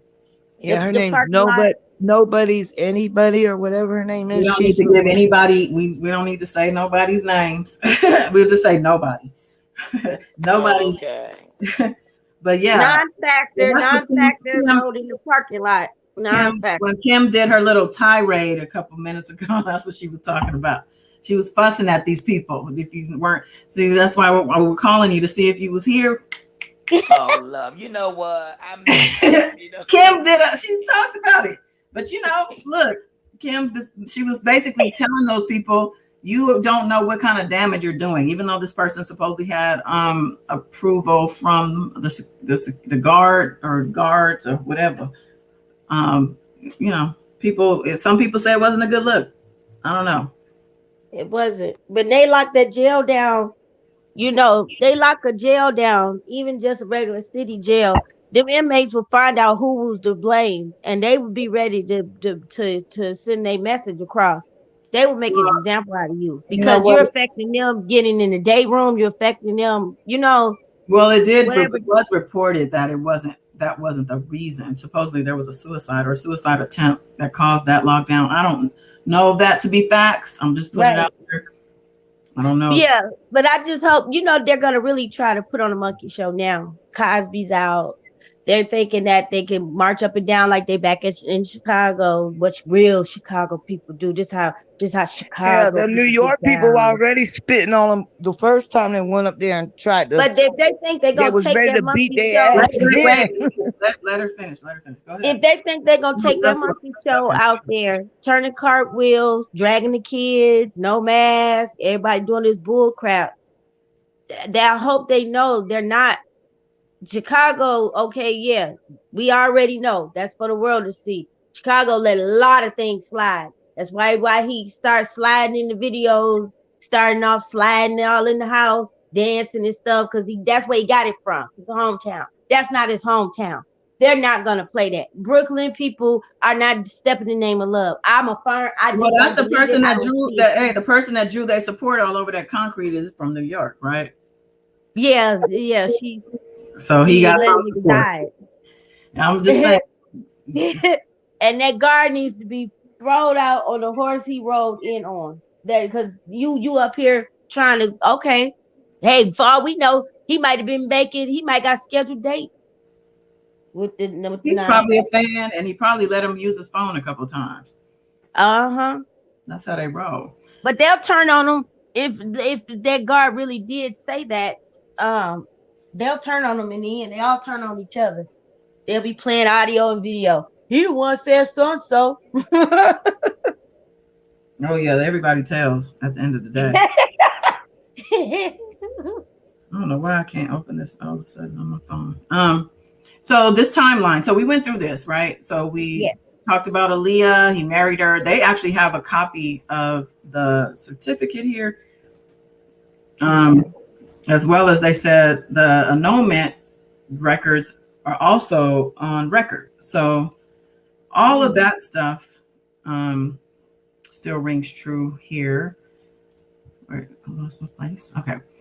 So I don't think I need to reread about Aaliyah, and because it was pretty much the same thing. I know that Kim, I'm sorry, Beautiful Spirit, you sent me I article. sent you. It was part of the. Oh Lord, I didn't send you the whole link, but it That's was okay. part of. That's all right. My It phone was froze up on it. For some reason, it don't want to be pulled up. So I'm just gonna leave. okay. But It basically, was just. It was a. It had. I had screenshotted the paragraph. Where it spoke about the medical examiner. Finally, the autopsy information was released, and it said that the cause of death was a blow to her head, and she had several burns to the body. and of And that's course, they're what. attributing that to the crash, to the fact that they're not. So I think what you were basically alluding to, we were talking about this, is that those injuries may have happened out of the crash. Yes, and I'm thinking, and I might. I'm thinking. I'm making like a.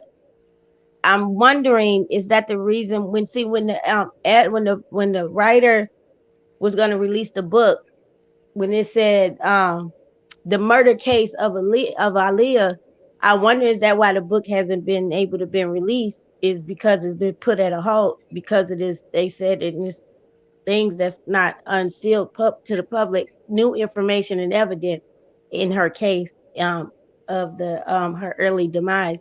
And I'm wondering, is that the reason why the book wasn't released? Because of, new information, things coming about. Because if this is true, yes, it is a murder. Then it's a homicide. It's not an accidental death, and that's How would you serious. explain the fact that she wasn't alone? No, So she wasn't alone. She wasn't alone.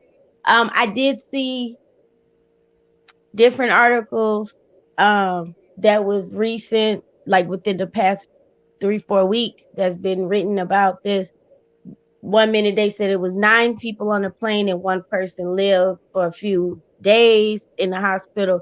Then they said that was an anonymous person. Then they said it was just 8 people on the plane. Like, I seen all of a sudden now it's like it's either 8 or 9. One article even had 10. But I'm gonna find out which journalist wrote it, and then I'm gonna get all that together, because well, me and my family was that's the looking at point it. though. Well, the point I guess I was trying to make is, if she had all them people around her, how do you explain something like that happening? So basically, it sounds like you're saying someone did that outside of that It's crash.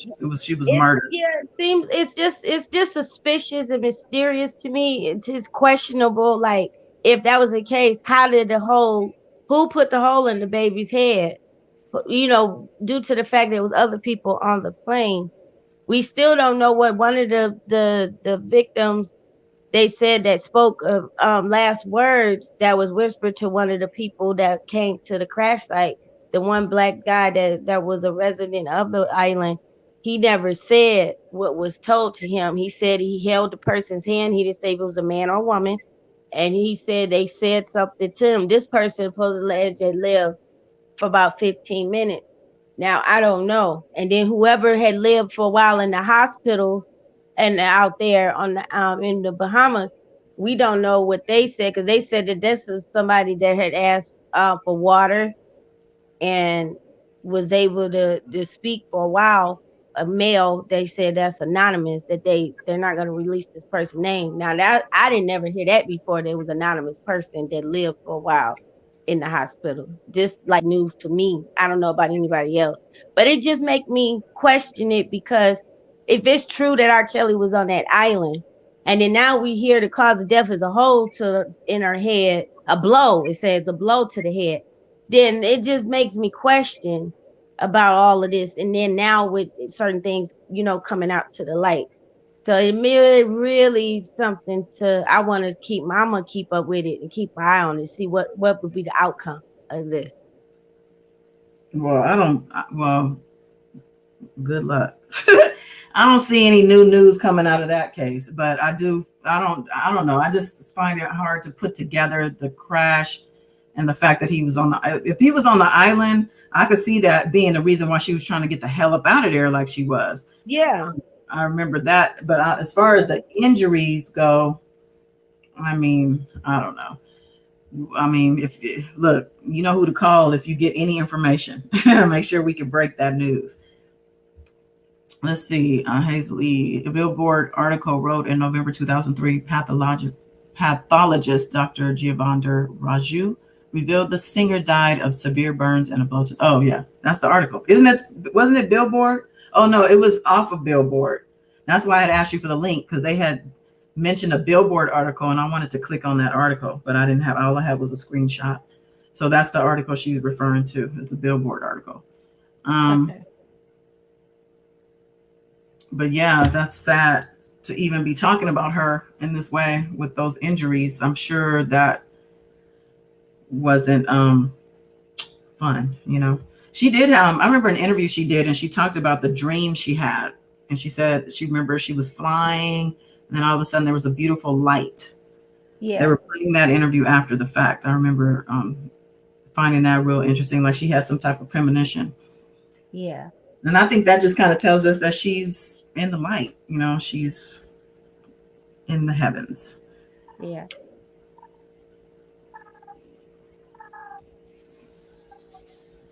So this article, so okay, let me go back. All right, so Aaliyah, you know, 1994. And then we have Tiffany Hawkins, 1996, where he was sued for emotional distress. And we mentioned this too, but I'm going to read this. Tiffany Hawkins sues R. Kelly for the personal injuries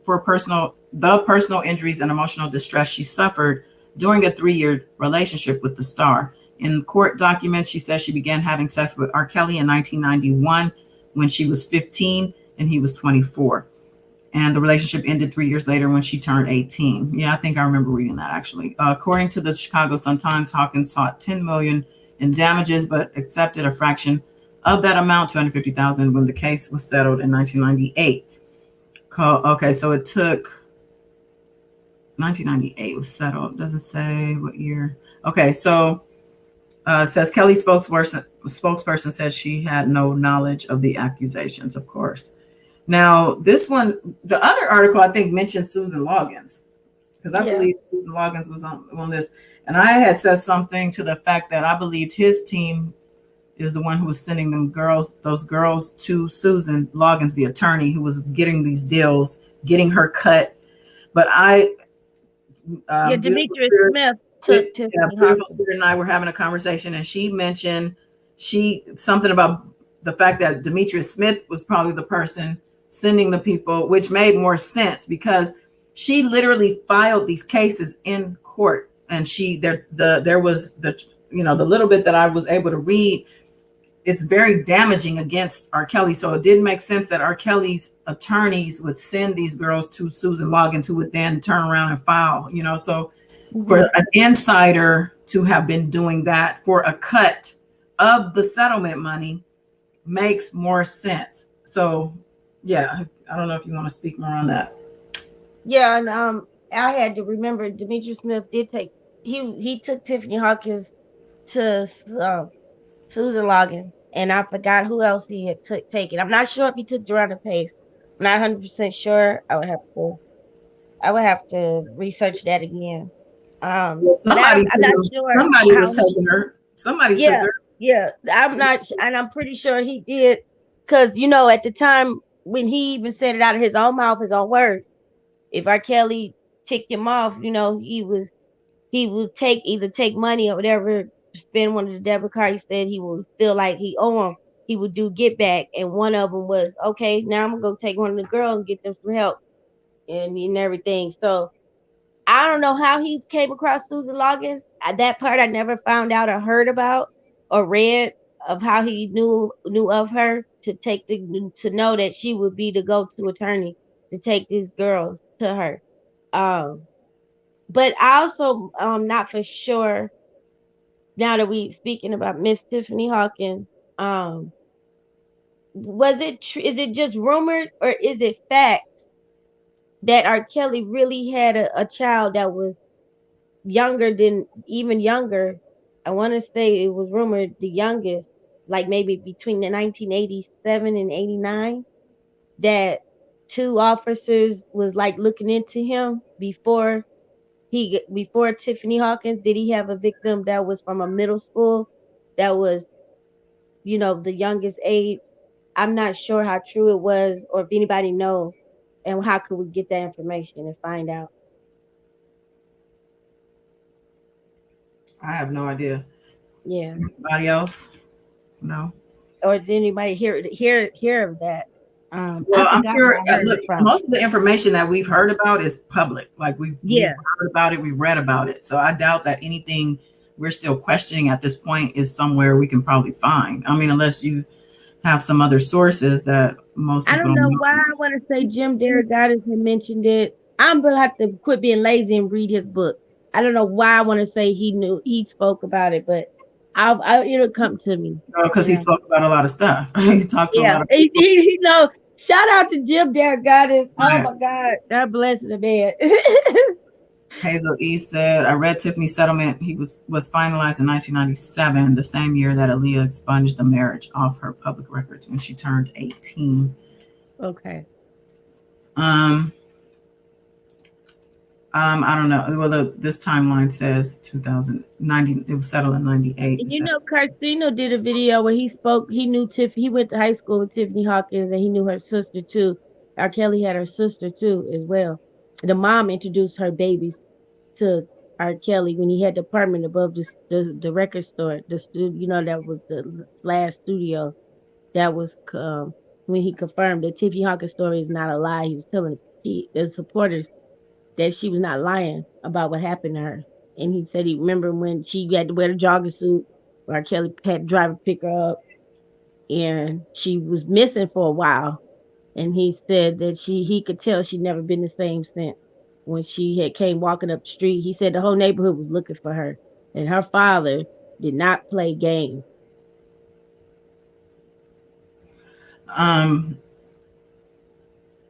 She was not guilty. I mean, he's definitely not. She wasn't lying to $250,000 worth of not lying. Yeah, right. I mean, so following, so Aaliyah, Tiffany Hawkins, and then we have Tracy Sampson, who was the intern who worked for Epic. She was 17.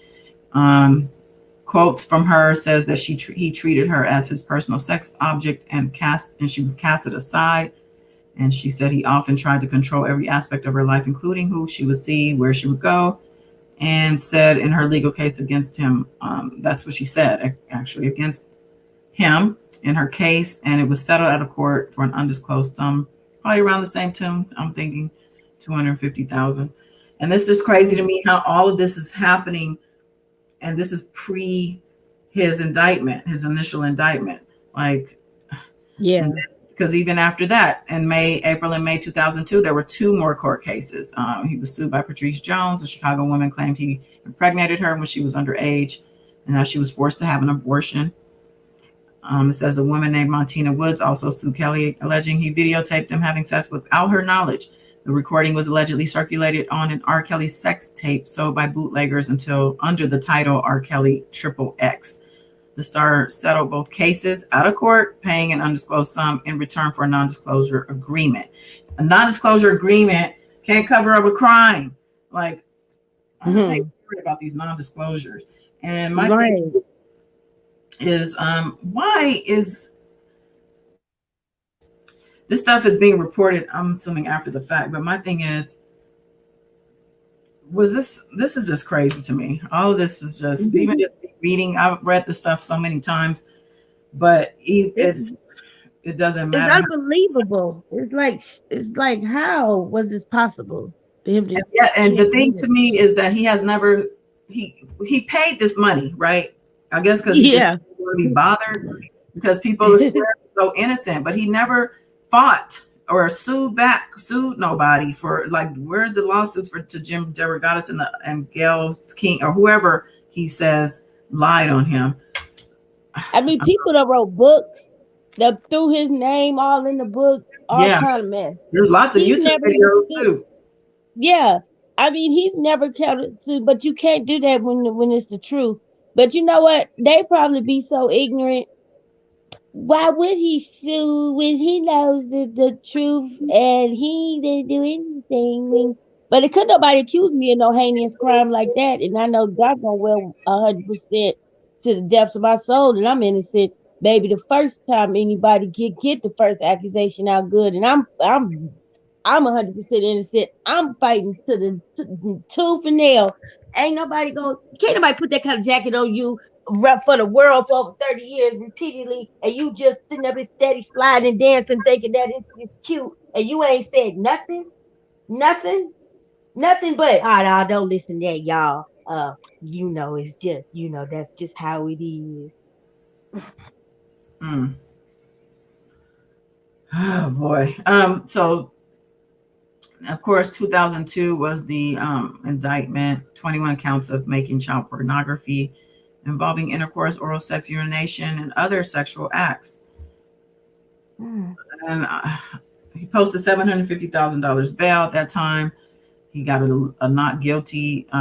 He pled not guilty, and he got acquitted, or he was found not guilty on all counts because the girl on the tape, who was a minor, they couldn't prove she was a minor because she wouldn't testify, because her parents wouldn't allow, or not even her godfather. I guess that's what he claimed that he is to her, was R. Kelly, had her hidden away, and her family at the time, so they couldn't be called in.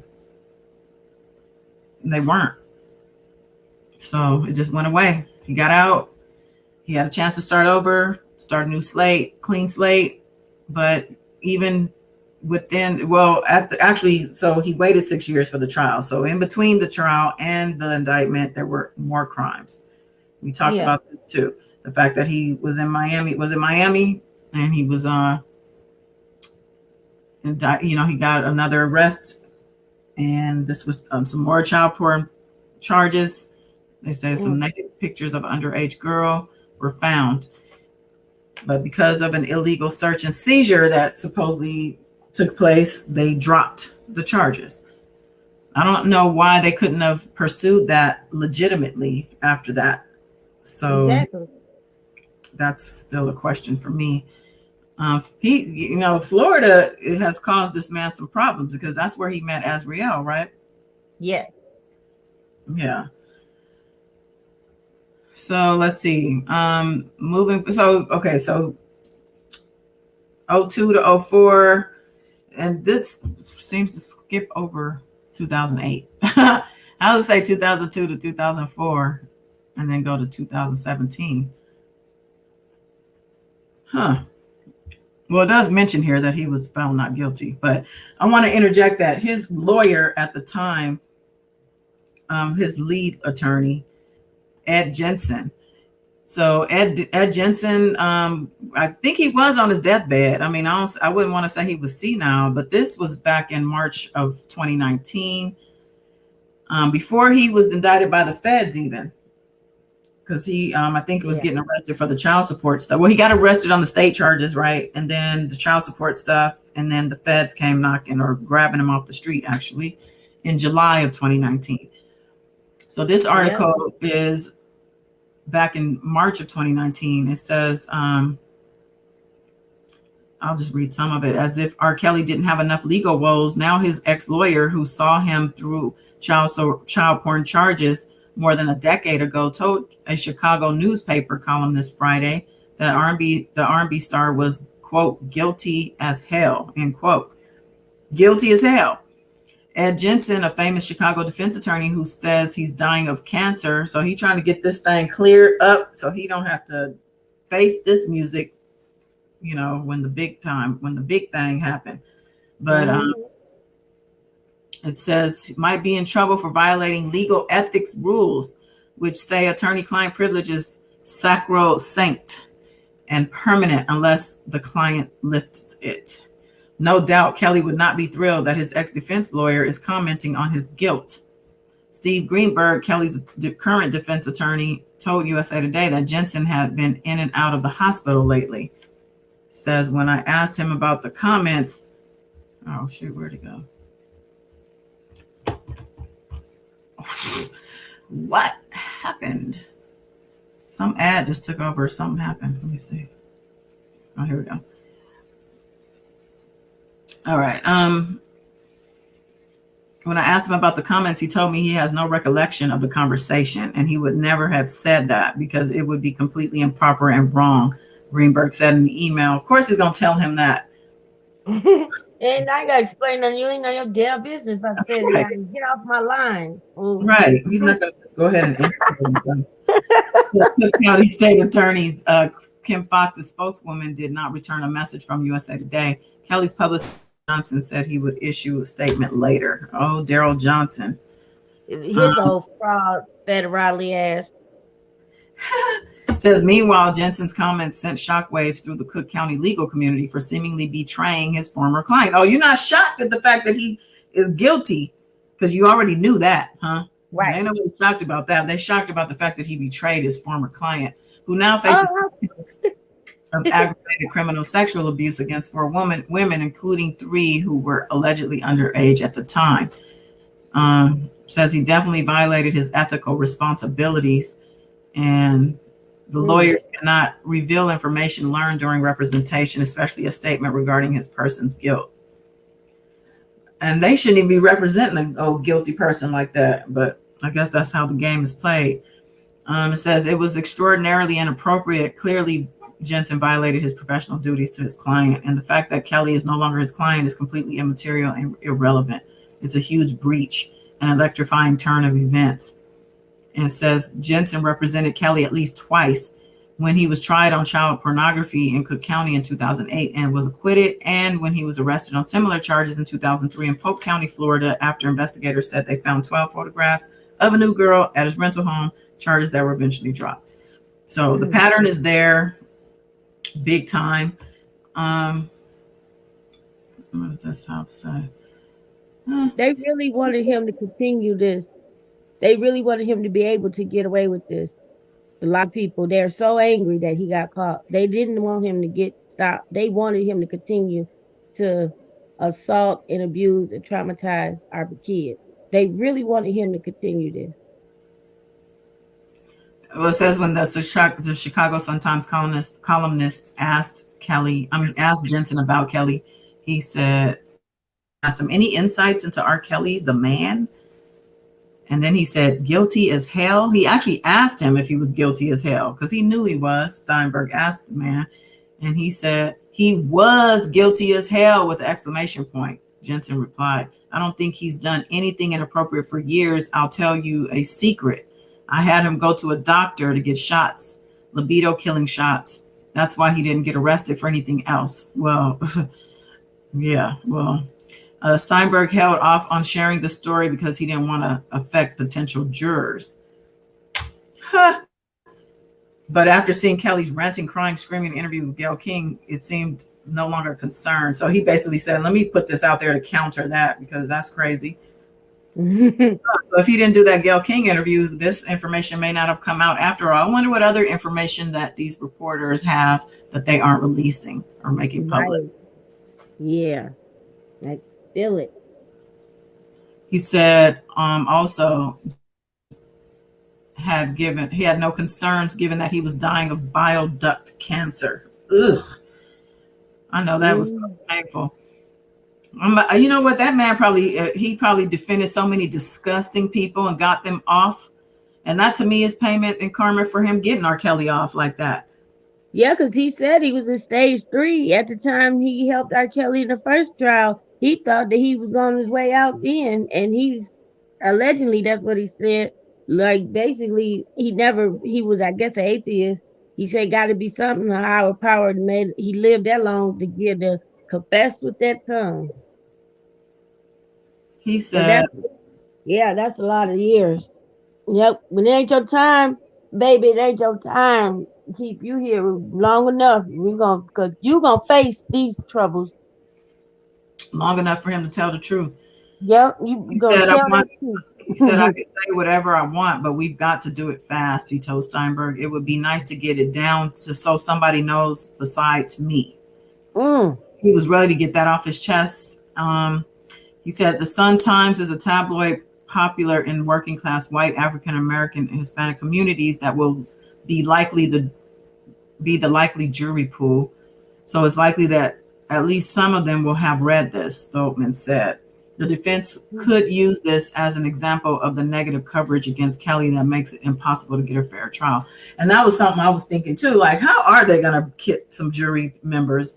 I don't care how many questions that questionnaire has. Everybody has heard something about this. I mean, I feel like, and if they don't, what type of person is this that's going to be given with such a tremendous responsibility? You know what I'm saying? Like, if you're not in tune with what's going on in the world at all, how in tune are you in general with like just being a human being? I don't know. I just feel like it's just something It's that I'm impossible. This this has been like even the ants know about this underground. Okay, well, this article goes on and on. I just wanted to touch on that, being that we were in this timeline and at the time of the trial, Yeah. 2008. I wanted to make sure to bring up the fact that the lawyer who got him off came back, what, 11 years later to say that he was guilty as hell. Not just guilty, guilty as hell. So this thing goes now to 2017 allegations of occult, and there was the BuzzFeed report of that we covered, I think, last time. Yeah, BuzzFeed be having that detailed stuff too, and Daily Beast.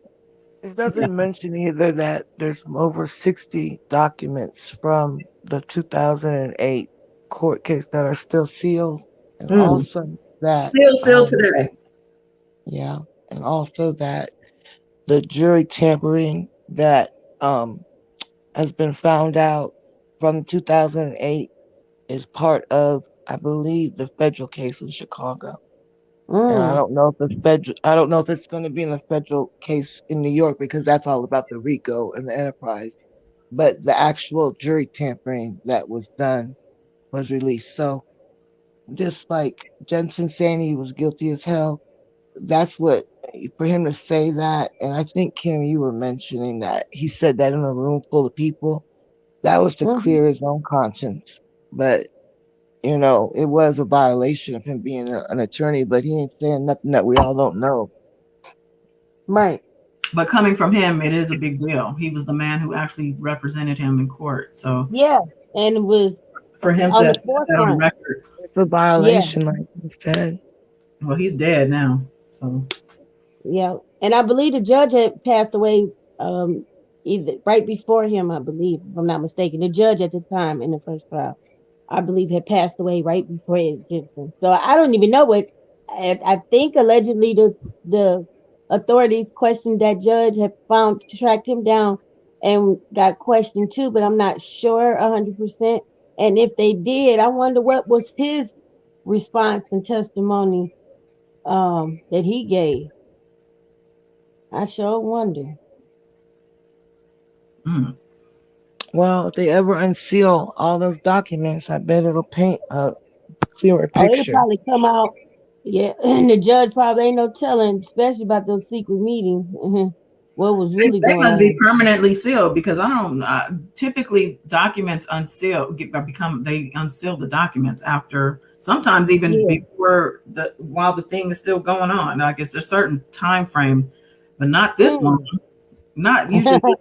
So it must be a permanent seal, and I wonder why. Yes. Sure. He had a lot of money back then, and he had a lot of pull in Chicago, allegedly. Police and other people on his payroll. So he greased a lot of palms. In the industry And payroll. it's interesting after the 2008 how he started to move much more careful. He never stopped doing what he was doing, but he was a little more careful. And then, of course, he got more reckless, again, but he never stopped. He never stopped. No, he got worse. Because now he felt like he really was the head honcho. I could do anything. Right. Yeah. What year was that interview we were looking at? 2014 again? Kim? I mean, yes. Oh, the video with him with the crabs? Yeah, let me look that up real quick. 2014 Summer Jam. Summer Jam 2014. Y'all gotta see this. Well,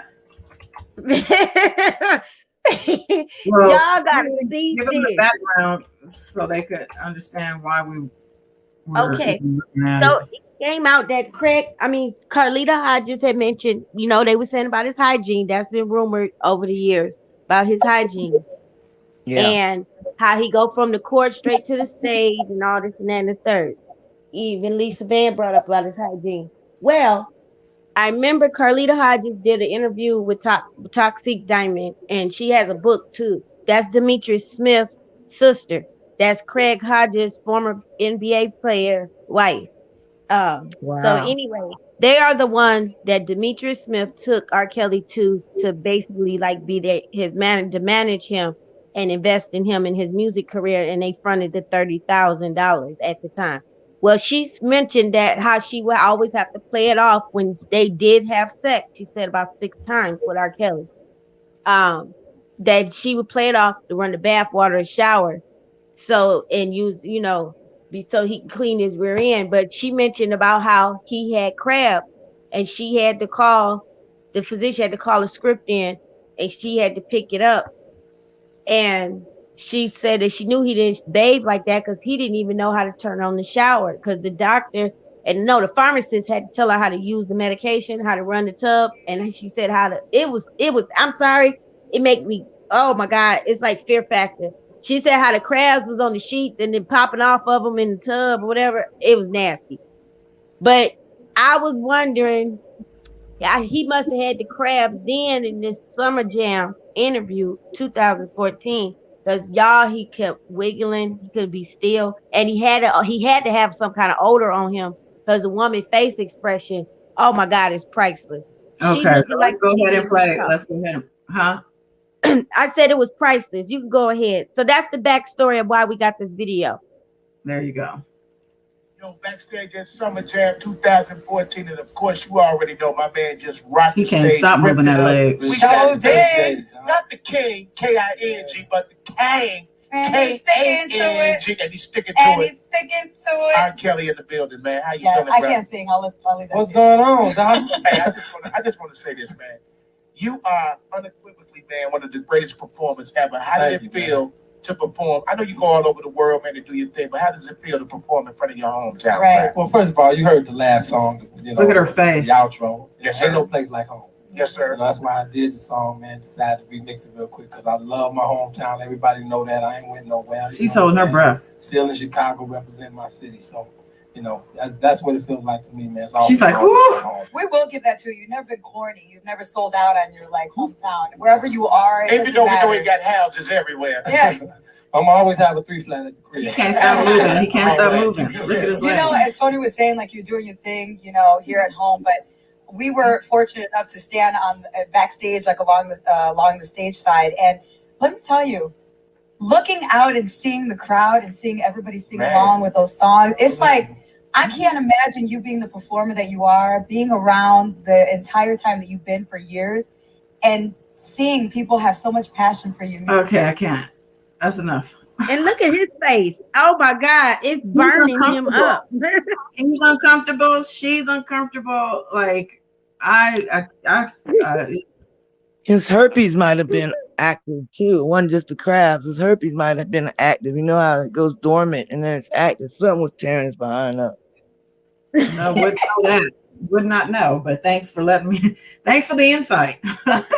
Yeah, whatever it was, he was like not comfortable. Like I could tell, and she definitely was like, "Oh, it's a 9-minute, 26-second interview." I'm sure it was felt like 9 days.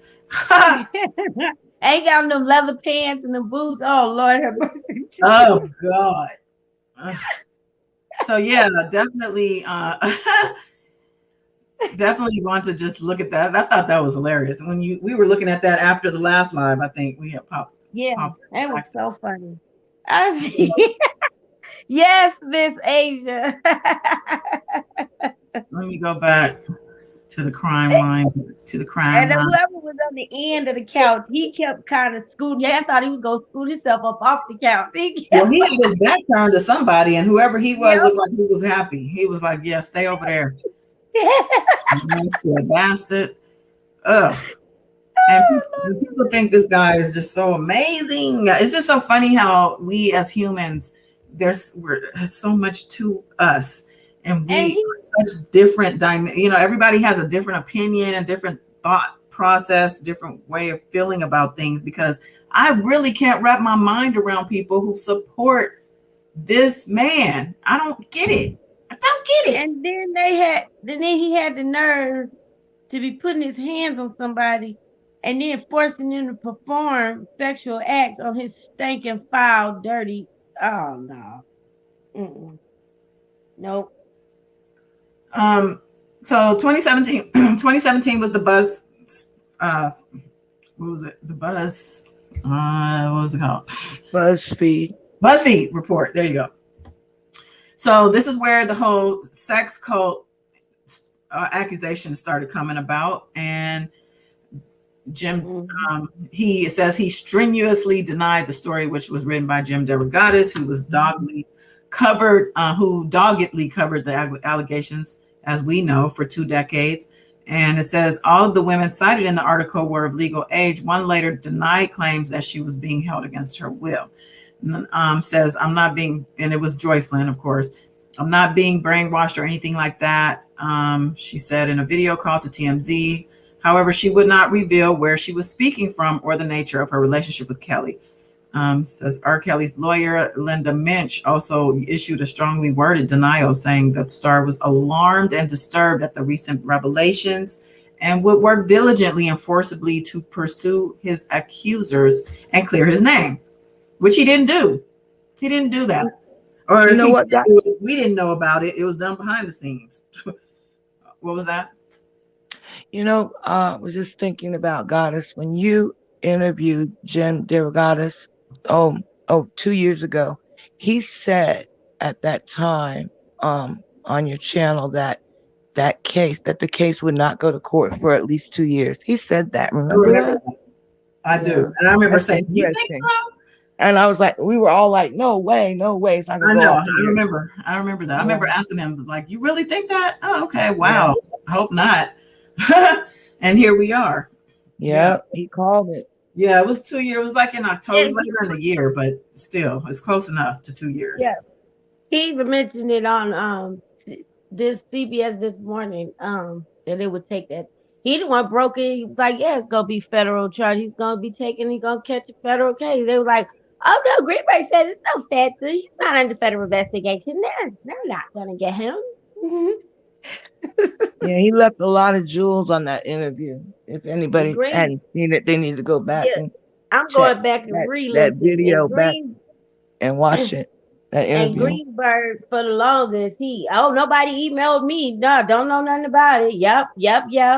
Little old liar. Fucking liar. But did you get the email now? Right. So it's saying here on this timeline or crime line, 2017 to 2018, victims started approaching the press. So they said that Geronda Pace breaks a non-disclosure agreement to speak about having sex with Kelly while she was underage.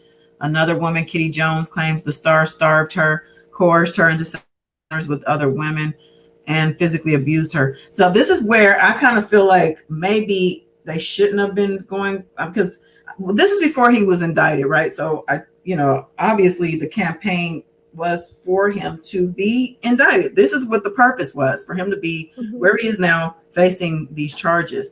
But at the time, I guess that's all they had was the press. Yeah. So, but looking at it now, I just kind of, I don't know. He probably was being investigated. Probably the feds may have been investigating him because they know that they just didn't build this case overnight. They probably just were investigating overnight by the feds. No Fed case is built overnight. They take their time. Everybody knows they take their time. Right. But what I'm saying is they probably were investigating that back then when it was leaking. I think that the public momentum then, of course, leading up to the documentary, all looked bad. But I bet the feds were investigating him though. Yeah, they were. They said they were investigating him before documentary. Yeah, well, the state, they said that they already knew that the feds were investigating them. The feds told the state to hold off. Yeah, right. Because they said they was pissed with Kim Foxx when she announced to call that number. She almost messed it up, but that's when that agent He said it. He said that we told them to wait, and she come out and did that. They had to hurry up and get them. They didn't want what happened in the first trial happen again. They just said that. So what I was gonna say though was that looking back and looking at everything now, I don't know. I don't know if them coming forward at this time was doing anything or not, because whether the feds were already investigating or not, and whether this is pre the docuseries. So me looking at this is like maybe they shouldn't have been doing press conferences. That's all I'm trying to get at, is that when you look ahead and say, really, when they're fighting for this guy to get indicted and face these allegations, but at the same time, you got to think about how what you're doing now could have possibly affect the case. Should there be a case? They probably didn't know R. Kelly probably knew he was being investigated to some degree, but maybe the victims didn't know, and they were trying to put pressure for him to be investigated. Yeah, that's what that's what I'm saying, is that they were doing this to get him to get investigated. Look, the feds aren't knocking on people's doors right initially when they're investigating. They're not. Right. You're not going to know. Even as the person they're investigating, you're not going to know until they're ready for you to know. And it's typically not until they have enough to get you. Like no one knows. They're moving secretly. But the people like even now with the subpoenas, so the court, they recently, one of the hearings the judge approved an early return of subpoenas, which means that so I don't know. Okay, we're going ahead of the timeline. We're going back into the present for the moment. Okay. Just because I want to talk about the subpoenas, because you were talking about the feds. So I don't know. So you guys may or may not watch these other YouTubers who cover these things. DJ Tyson did a live, I think it was today, but basically he was talking about one of the persons in R. Kelly's camp who we've heard about. The guy who just went to jail used to talk about her all the time. She goes by Lily. I don't know if that's her legal name, but this person has been talked about throughout the course. Since I've been on YouTube, this person's name has come up. This person's name has come up as somebody in his camp who is close to him, who the guy who went to jail, JJ, told us many times that this person had been accused of violating the girls herself out when they get out the shower or whatnot. She was like, I don't want to repeat. It just disgusts me. Like but a handler plus more. A handler and then some. Plus, and a violator, abuser too, because I'm sure they didn't want that. Yeah. She's huge though, so she could, anyway. So she's been making her rounds on YouTube lately. But DJ Tyson did a live. I didn't listen to all of it actually because I didn't have time, but he spoke on, so he was in a recording with this lady. It came out. I think the guy that went to jail might have played it. Somebody played it. This Lily person was feeding DJ Tyson information to say on his platform. And so he came out to basically say he didn't know who she was. She approached him. She remembered him from back in the day in Chicago, whatever. And of course, he was probably thirsty trying to get information. Like he was probably happy somebody was in the inside feeding him stuff. But now, today, he says this person, Lily, contacted him. I guess they hadn't spoken in a while after all this stuff had went down. And she contacted him recently, I think he said like a week ago, and wanted to meet up. He said that she mentioned that the feds are making their rounds in Texas. Basically, they're calling on people in Texas. And she had told him she wanted to meet up with him, and she named some other YouTubers, Texas Black Diamond, some other people who are, I guess, in his city in Texas. So he then started to talk about how she said she didn't have a lawyer, but then she was on the phone saying, hold on, I'm on another call with my lawyer. And he was like, what? I'm confused. She said, I'm not bringing a lawyer with me to meet with the feds. I'm bringing my pastor. He basically was just saying stuff that said to me, well, I guess what his point was is that he felt like he couldn't trust her, and he didn't meet up with her, and he didn't want nothing to do with it because he felt like, Yeah, he's trying to clear his ass from that's what I'm being saying, trying to implicated. basically But put out yeah, publicly that he ain't got nothing to do with none of that, and so, I don't know R. Kelly. but yeah, he don't know R. Kelly, but in doing that, giving us information on Lily is also giving us information on the feds and what's going on. If it's true, we don't know if any of this is true. It could be all bullshit, but the fact that I have seen her on other YouTube channels recently, and I do feel like I felt like that was weird. And I felt like, because I've heard her name along these years, like I said, as I'm covering this, I've heard her name pop up. She shouldn't be on no YouTube channels. If this is your quote unquote brother, and that means that you are trying to protect him, I would think. But what it sounds like is, and he even said the rumor was that she's testifying against R. Kelly. And it doesn't surprise me because most of the people who were in his camp who are just living their lives right now are probably testifying against R. Kelly. To save their own ass because their ass, they're guilty. They're guilty themselves. So in order to save their own ass, they're going to testify against him. And that's the bottom line. Exactly. It's going to be, yeah, listen, and she's not the only one, but all these YouTubers that associating with whether she's testifying or whatever, they're dumb as hell. I mean, I wouldn't want to answer the phone, with no one like that. Hell no. They had no business getting involved in R. Kelly case, period. And the ones that got prepaid, which allegedly he prepaid some YouTubers, long as they praised his name every day or whatever, got they meal ticket before he went in. They don't. This is why they're all in a hole are stupid and dumb. If feds got this, he's still an open federal investigation. Don't you know that one of your alleged subscribers is a Fed agent, dummy? Don't you know one of the people that you talking about? Oh, I got connections with somebody that's in his camp on the inside that talk to me every day. How you know that person ain't wearing a wire and tap? Everything is being watched and recorded, idiots. But no, right. But no, they already all on record this each Rico other. Kelly campaign. Yep. Everybody running up in the Fed building, going live. Everybody doing this harassing. Everybody's showing up at people's jobs. People like, what do you know? Like, I just don't understand the mind frame and the concept. And attacking victims. How is R. Kelly that poisonous in their mind that it done took over their life that they think that this mess is worth it? It's worth you catching a Fed case your damn self.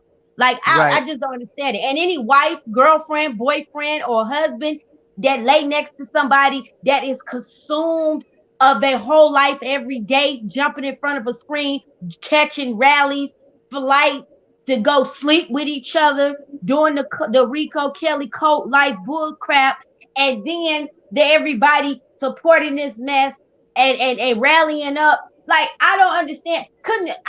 Baby, let me tell you, I got 10 kids by a nigga. I wish he would be jumping in front of YouTube and hollering about he supporting R. Kelly. I wish. You know what? To me, I wish believe my that daddy or somebody was doing that. To me, the feds probably have enough on plenty of YouTubers that if they wanted to indict them, they can. It's just up to them if they want to. You know what I'm saying? Like, if they want to, they could. But once you cooperate with them, they'll let you get enough, little bit more rope. You already hung yourself, but they're gonna give you a little bit more rope, and they're gonna till they done with you. See, I'm believing that's a lot of them cooperating. They gonna tell them, you get on that channel, you do this, and you gonna do that. We need you a little bit longer, and then when it's time to come, hey. The feds already got YouTubers in the indictment. So what the hell? How stupid could they be? They already said YouTubers are, it's in the indictment. So that's a fact. And while they was talking with Don Russell, talking about bros and he the man, he wouldn't lie to me and all that. Don singing like a canary too, a blue jay, a mockingbird, and everything else. Then stole R. Kelly's shit and everything. That's a shame.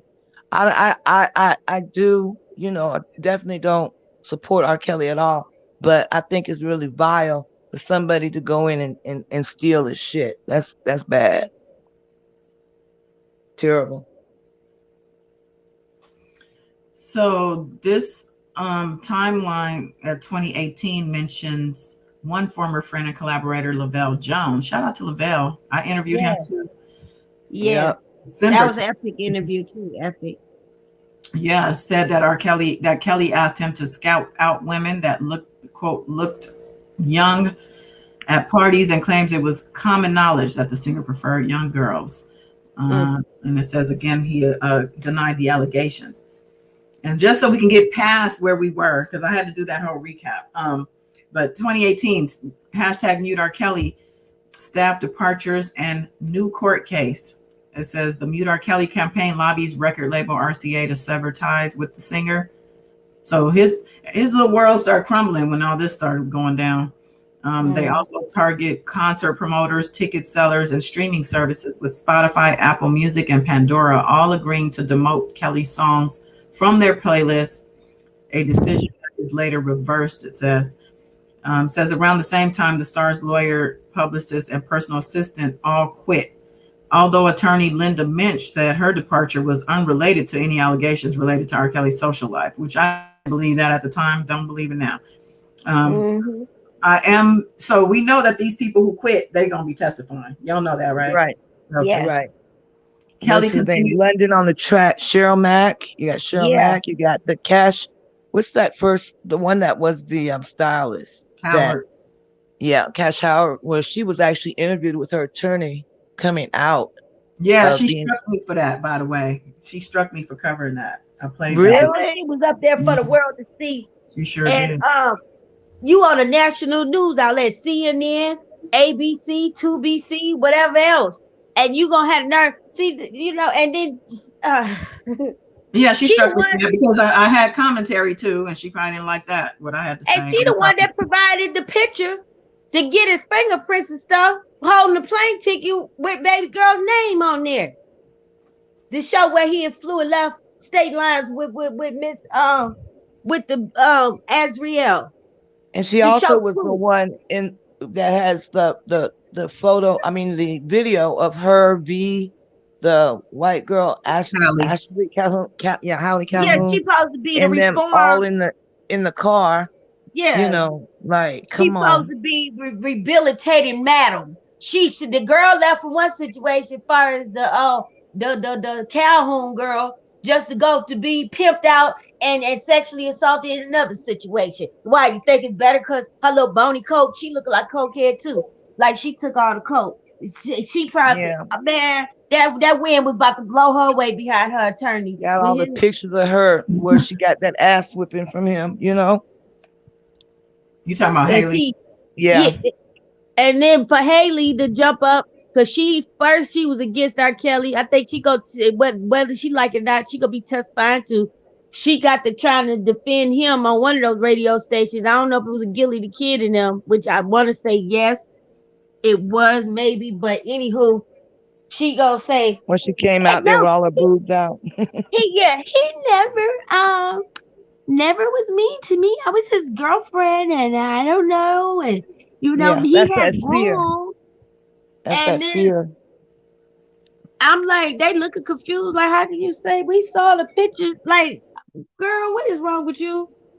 Fear. It says he continued to perform live despite the protests outside his shows, and was filmed saying that the campaign against him was too late. Oh, we remember that. Oh, dang. Yeah. That's the that video. Was horrible. That's the video. Dang, Miss Della, I didn't have your video queued up. That's the video she loves that I did when I covered that. I infused the music in for 30 years. Yes, terrible. Oh, what you say, Miss Della? I can find it. About this 3 weeks in a row now.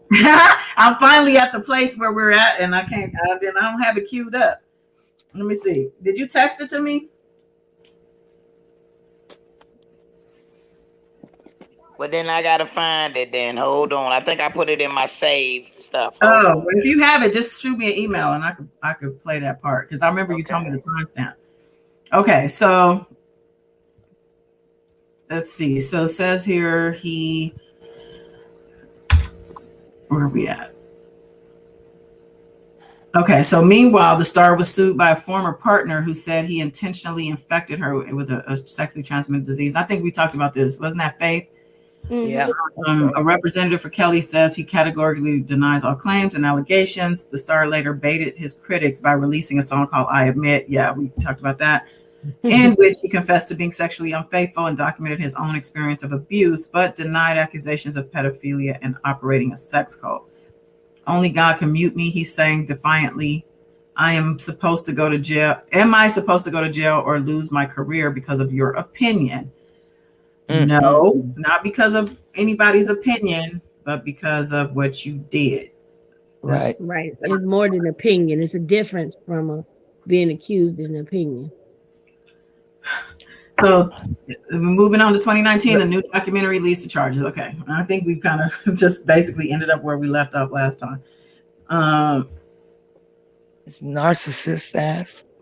Check your email. Okay. Did you text it though? I think you texted it. Well, that's all I know how to do.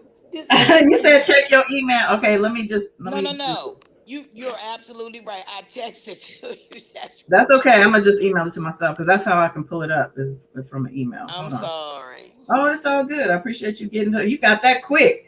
I forgot you saved it. I know. I just remembered that you told me that. I'm flattered. I gotta figure out how to change my picture, how to add it up there. Me too. I gotta put something on here as well. Figure out. You had a picture up there before. What happened? It was a picture of me. The picture of Miss Yamaya, Goddess Warrior Yamaya. I don't know how to add it to when I joined the StreamYard. It just bring up my original picture of myself. But it let me gives change you a little it plus sign on the cam thing. It gives you a little plus sign.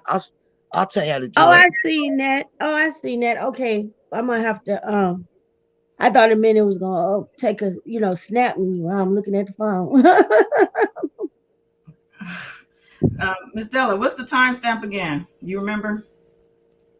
Give me a second.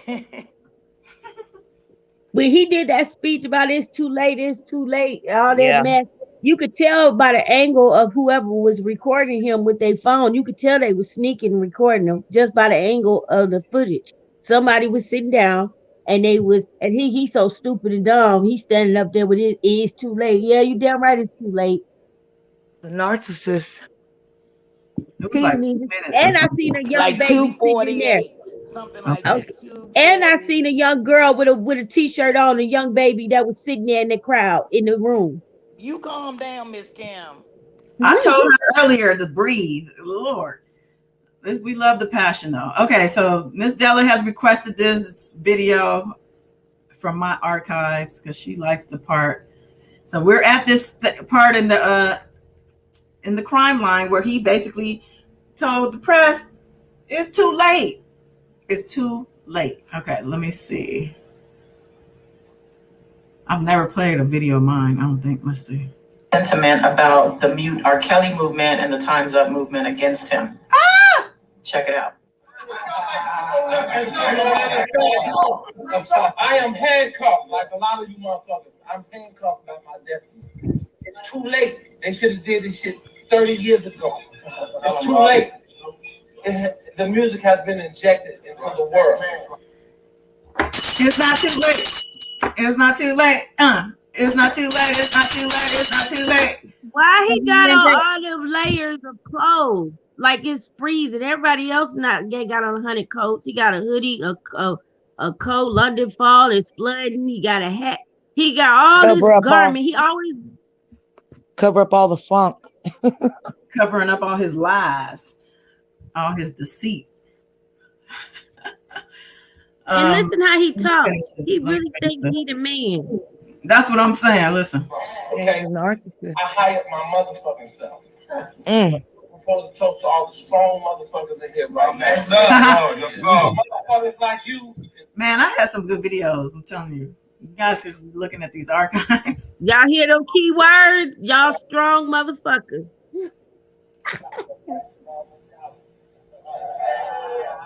For some reason, the volume got low there. He said, I have a basketball mentality. As long as I got the ball, the world is on defense. As long as I got the ball, the world is on defense. And he toasts to his people, his enablers. Look at these motherfuckers. And clearly he no longer has the ball. So I guess we can all rest easy that we no longer have to be on defense. There it is. Woo! I like that. You're right, Miss Della. That's a good clip. My favorite video, how I got introduced to this woman. This is her meeting. This is how she met me. Hey, I woke up like this. I can't help it. Listen, he was too cocky. He was too cocky. I couldn't take it. You know what? This video is where a lot of people realize I did not support R. Kelly. I realized that in the comments of this video. If you go to the comments, there are probably a ton of people. I might have deleted or blocked these people, but people were so mad at me for my opinion when I did this video because it was a news article. And I guess they thought they just wanted to know what the news article said. They didn't want to know my opinion. And my opinion is that he sucks and that he's guilty and he needs to go to jail. So I got a lot of backlash in the comments of that video, but yeah, those were the good old days. I mean, he's basically saying, well, you know, I did that, but that was a long time ago. You know, you should have came after me then. You know, there's no reason to come after me now. Well, that was in the past. And that, right. and then 2019 came around. Yeah. And over and a six piece docuseries, 6 parts, hour-long episodes of Lifetime documentary Surviving R. Kelly, and it presented the world. It says presented the most comprehensive look yet at the allegations against the musician. So I'm sure everybody who's here and watched. Ms. Kim, did you ever see it? The first one? I forgot to send you the thing. I said I was gonna send you, but everybody pretty much saw this docuseries, and it woke a lot of people up. You know that video you just ran? It shows, it's very insightful to how he feels, and it almost gives you an idea that he thinks probably with this news of Bill Cosby today that he has a chance to beat this shit. I mean, I really believe that. And I think that's why, you know, Greenberg has never came out and said, but I'm sure if a plea was on the table that he was adamant about not going for it, even though he probably could plead for everything for probably 7 to 10 years, something really low. You know what I'm saying?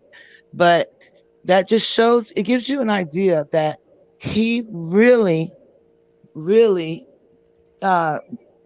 probably thinks that he's got a chance in hell, that, you know, he's never admitted to anything. That's something we all know. He's never said he's sorry for anything. And we know. Yeah. It's not going to happen. Yeah. So right. That woman, and then I'm going to let you get back to your timeline, that lawyer, the one that was saying all that stuff today, Como had interviewed her. And we all know, like I said, he can't think that. So all of those that case was about that one woman. All the other one, the statute of limitation, all that's gone.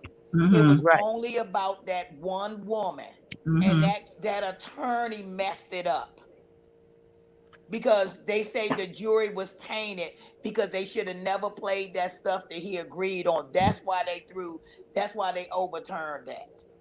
That's why his ass was convicted. She was upset. She was going for it with Como.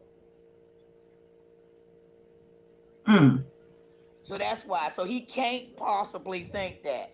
You're gonna do statute of limitation or for that? He can't. Well, he unless somebody explains to him otherwise. You know, it seems to me he was not been. We don't know what he's thinking because he ain't spoke up or said nothing. But or when he tried to, the judge Ann said, "Shut your mouth."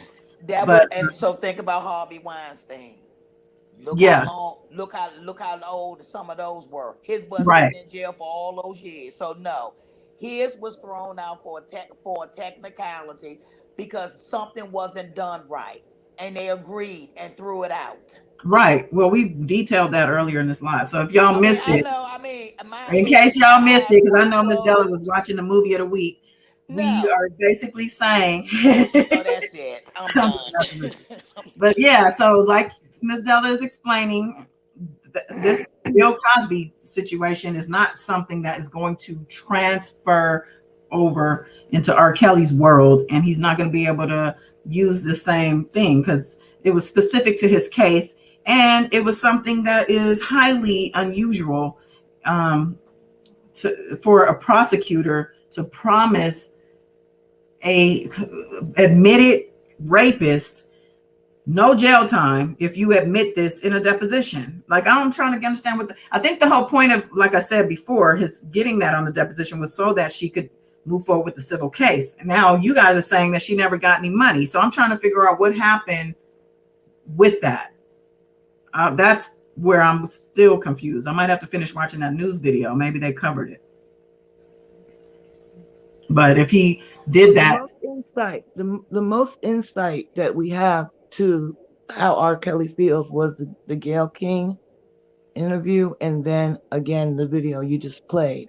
Do we have that on Gayle King? Because I feel like GayleKing was not genuine. It was insight, right? He was acting, but we still got insight to the emotional, to the narcissist ways that he feels he can explain, blame parents and this, different things. I think we got more insight from Gayle King, who told us some things that happened behind the scenes during that taping.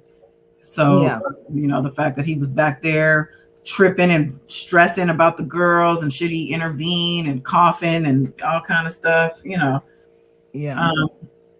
Well, he lost control. We definitely got insight. Him standing up and all that shit he did. It was very insightful. So in this crime line, again, we're at 2019, the docuseries. This coverage on this crime line is really just recapping the docuseries as much as you can. I find this quote interesting. Let's say Demetrius Smith spoke and said okay, let me go back. It says the final two segments are particularly harrowing, featuring stark testimony from his accusers and footage from parents attempting to rescue their daughters they haven't seen for years. And we know that Azriel Clary was one of those people. And that's actually the reason why I came on YouTube, because I did a reading about Azriel Clary. I literally called it Azriel Clary, Where Are You? Or something like that. I was really moved by her story in particular. I'm sure a lot of people also, because that video has like 70,000 views or something like that. And that was like my first video. And also thanks to this docuseries, I was getting like 100 subs a day for a minute while I was covering this stuff. So, the timing of it, I guess with me coming on with the readings, people are curious. But this says, while many of the stories are familiar, the documentary rams home the argument that Kelly was enabled by those around him. So, they're blaming people around him. That's the way it was. In quotes, said his former tour manager, Demetrius Smith. We worked for him. This is what he wanted. And so so this is what we were supposed to give him. So Demetrius Smith, he's a big part of this whole thing. He's been all over YouTube also. He used to come in my comments. I haven't seen him around lately. Kind of close to the trial. I'm thinking he's definitely somebody that's going to be on the stand for sure. Didn't he admit that already? Did he say that out loud? That he's testifying? I don't remember. I know he did. He has admitted that he's spoken to the feds more than once. Yeah. He's clearly basically trying to exonerate himself, I think, with these quotes to the press about how they only did what they were supposed to do. I don't remember that working for somebody means you need to commit crimes for them or abate or, what is it called when you're what is it called when you help them? When you're enabling, you don't enable somebody like an accessory, an employer in their crimes. Yeah. Maybe a celebrity employer is different than a corporate employer, but Demetrius they're still an employer. But Demetrius Smith is a pedophile too, because the mother of his kids, both of those young ladies was 15, 16 years old. That's true too. Yeah, I forgot about that. So he himself So And for he him, was, it wasn't nothing. It wasn't nothing wrong with it. and I think he was a pedophile looking at R. Kelly in a way, because what grown man sit on at the basketball court and watch young boys play basketball, talking about how you was studying R. Kelly and watching him and following him around until you made your move on him. Didn't he say R. Kelly made a move on him? Was that Yep, him he who said that? said they was in the suite. They had came from celebrating or something or whatever. They went up to the suite. It was, joint doors. Said that he was sitting down at his computer. He said R. Kelly come sliding in with his robe. He said he thinking that this grown man allegedly playing, because he said he liked to play like a little kid. He said R. Kelly dancing in the mirror that was on the door and popping his ding dong. And he said that when he realized and looked up, R. Kelly was popping it in front of him, talking about something. You want some of this? You know you want it. And said he told him, "You go on, man, and go and get the MF out my face and go sit down somewhere." And he said, "I'm sitting down," and he's standing up. Oh Lordy. That would have been a sight. Can you imagine? Did he videotape that too? He said R. Kelly all came in just there pervert. They're all perverted. That's just some perverted dancing shit. and sliding You know, everything. anybody that could turn a blind eye to the abuse of the young girls is fucked up anyway. I'm sorry. Yeah, it is. I mean, I don't care. It's not enough money in the world to go along with you watching this old ass man, right. abuse these young girls. I'm sorry. Well, how did this possibly happen though? Because according to the infamous Sylvia, he couldn't have been doing these sexually deviant things at night because he was in the studio making music and he slept all day long. So he we didn't have already any talked about her dry ass. We he know didn't why have she any ain't got a time in his clue. life to do these things. And then she hollering about most everybody usually have sex, whatever. No, baby girl. She ain't no baby girl, even though she try to make her voice sound like a little baby girl. But the way I'm set up, and shout out to my future husband, I'm gonna do it in the morning, afternoon, night, in the middle of the day, sunrise, sundown, I'm gonna keep As that you fire should. blaze burning, baby. I mean, as you should. I've never heard of that before. Like, there's only certain times of the day that are designated for sex. Okay, but let me move on because we almost at 3 hours. Y'all know I don't be doing this, especially on a Yeah, Wednesday. because I gotta address the crew when you finish this. Yes. Okay. Well. Okay. So next time, I promise I will not backtrack anymore. We have recapped about 3 times already, but we are at the docuseries. We're gonna move forward because we're about to get into these indictments and stuff. We're gonna go into this stuff as soon as we get to the dates. But this goes on 2 weeks after the program is broadcast. Kelly is dropped by his record company. Planned concerts in the U.S. and New Zealand are canceled. In February, celebrity lawyer Michael Avenatti said he has obtained a video showing Kelly having sex with a 14-year-old girl. Weeks later, the star is charged in Chicago with 10 counts of aggravated criminal sexual abuse. He pleads not guilty and defends himself in a histrionic TV interview. And then we have the Gayle King. Prosecutors later filed an additional 11 charges of sexual assault and abuse against a minor aged between 13 and 16. The charging documents describe sex and oral sex with a minor by the use of force or threat of force. The accuser is thought to be one of the women featured in the surviving R. Kelly, who says she met the singer during his 2008 child pornography trial. I think we all know who that is. I think that's Geronda Pace, right? No? Yeah. Okay. So basically the docuseries kicked off everything, it seems. It was a great PR move. I know people out there are pissed off about saying that it was, that's just what it was. And yeah, maybe it was, but it did its job.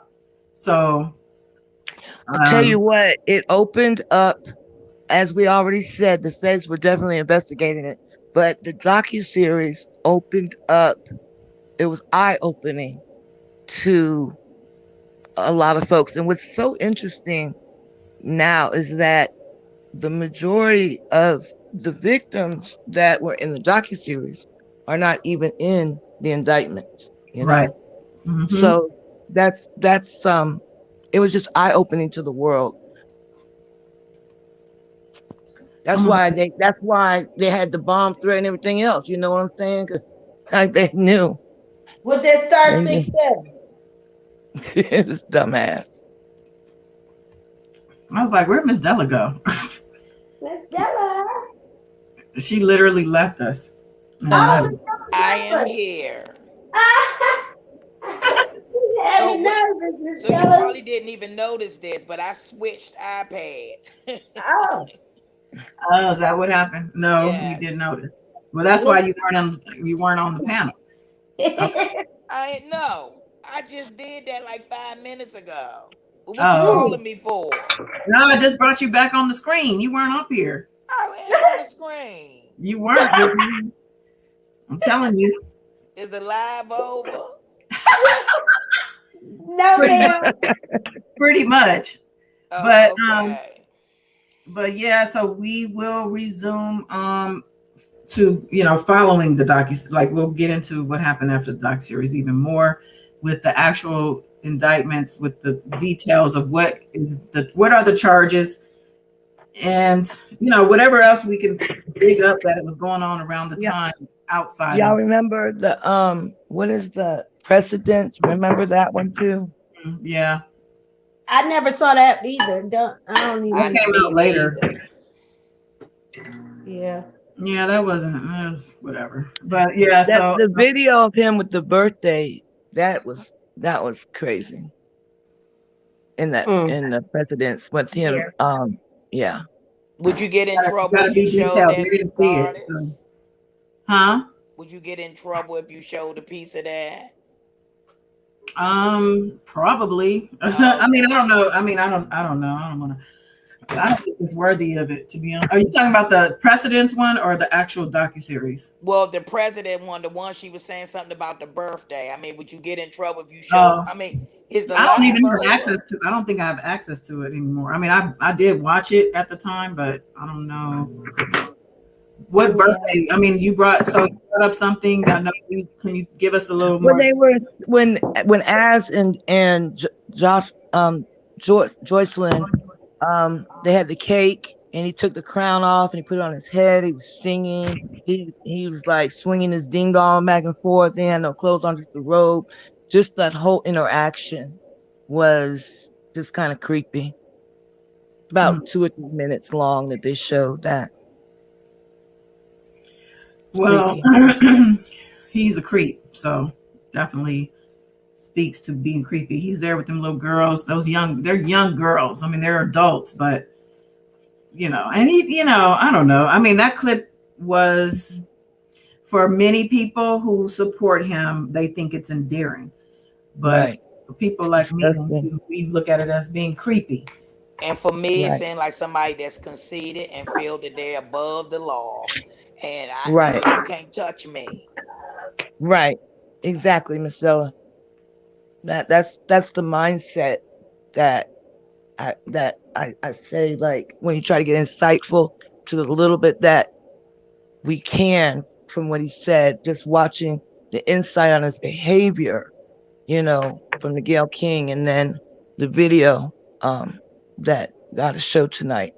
That mindset, it's the narcissism, it's the being on top for so long, everybody around him, yes men. And if you weren't a yes man, didn't go along with it, he got rid of you, so it's a lot. Do we know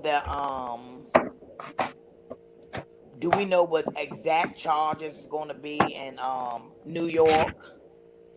Yes. Oh, so many. We have indictments. We have superseding indictments. We have all the information. Yes, we do. It's a total of 60 charges. Now, I don't know if that includes all 3 cases, but it's a total of 60 charges with 11 victims. I think that's in totality. I believe it's all. It may even include that Minnesota too, because I remember at one point I had counted 41. This is earlier on. Right. So yeah, he got as many witnesses against him as he has charges. There's I just believe, I think so much against 60. him. Yeah, 60. That's why they kept postponing, saying they need, from the pandemic and, bringing people back and forth. They had to organize things. So again, you got a lot of witnesses. So no, And this mind is you, not a people Bill are Cosby case. right. And Y'all remember? mind you, some people are just now being subpoenaed because not everybody is a cooperating witness, and the fact that the judge just recently approved early subpoenas, meaning that they want them subpoenas to come back sooner than later, because then the defense needs to see who's being subpoenaed. That says to me, there's more people who probably are waiting. They're probably waiting for it, and I'm pretty sure they probably are aware of it, but they haven't been brought in legitimately as of yet, but they're about to. And if they haven't, and if they are, it's happening right now. Like that's literally happening right now. And guess what? It's probably happening right now because of what they found out about Becker. We don't know what they Oh, you found mean out. as far as wanting early return of the subpoenas because they think there might be some hanky panky going on the defense team? It's hanky panky, but also as well as however far the harassment and intimidating been, that has been continued to go on even after our line and them got captured. If she was like a Anton, just wasn't on YouTube channels, we don't know what she was doing behind the scenes with telling these people to intimidate and harass continuously. She was offering to take money to Miss Azriel and them, and allegedly aiding and abetting and assisting him, even when he was getting in and out off of the child support stuff. Ain't no telling what she was continuing to help to do and behind the scenes. And now that they got the phone number being the correct number that he said, hey, I'll call her right. We don't know. They probably told him, well, prove it. I'll call her right now. Show y'all I ain't playing. And who else she connected to? She might be the one paying the YouTubers on behalf of Rico Kelly, of Robert. Well, keep in mind, the judge still hasn't made a decision on her, so she technically hasn't been counted out yet. Yeah. They could just limit her, her engagement and not have her engage with Azriel or cross-examine or whatever. But we still don't know. We still don't know because what you were saying is you basically are saying she's in on it, all of the stuff, and she's got her hands in all the stuff, but we don't have that yet from the judge, just to make that clear. If they got more subpoenas going around, especially with YouTubers, we don't know who she probably rolling over to. No, well, Wayne, this one is not going to be on Court TV. We're gonna get recaps on Court TV, I'm sure, and we're gonna get information. We're not gonna be able to see this live, unfortunately. I think the closest to it will be on Twitter, honestly, because there's reporters like say Jason Meisner all the time. He is one of the ones always approved to be in there. He's a Chicago Tribune reporter, and he does live tweets sometimes. But they always it's a couple of them on Twitter. They give some pretty good firsthand information. So, yeah, who knows though? It could be some live people. I don't know. I don't know how this thing is going to go out, but I'm going to find me some good sources and I will be here bringing it to you. So be sure you're subscribed and got your notification bell on so we can, keep you in the loop. I think we're going to stop here. It's 2 minutes, 59 seconds and 20 seconds, 2 hours, 59 minutes and 23 seconds into this live. I appreciate you all for joining me on the panel, in the bushes, in the chat. Aisha, I see you've been up. Aisha, I don't know. Everybody just kind of I think it's late. I know I do late lives. I'm sorry, I'm on the West Coast. To me, it's only 10:15 at night here. I know it's past midnight, something in the morning for everybody else, but I do appreciate y'all for hanging tight. I appreciate all my people in the replay. I know you guys are pretty consistent and steady when you catch me. 1:15. Yeah. Well, thank you for being so awake during this live. I appreciate y'all for keeping up, and we will see you on Saturday. We'll be back Saturday night We got a lot of things going on. There's a lot of things going on in the world, not just this. We got so much little other things that I want to talk about. You guys said Kwame, you brought up Kwame Brown, beautiful spirit, that he went live today, right? To this, because Yes. sometimes he does it more than once a day. So I know this afternoon he was live and he was talking about Bill Cosby or It was an update with Bill Cosby. Well, no, not the time Bill Cosby. He didn't bring it up, but he was talking about the go along get along game, and it was updated information of who was in behind, like with the get along game, as far as a group of people that's pushing this agenda with being in their life on the youth, like the show that was presented on the BT Awards, who the president and the in control of the programming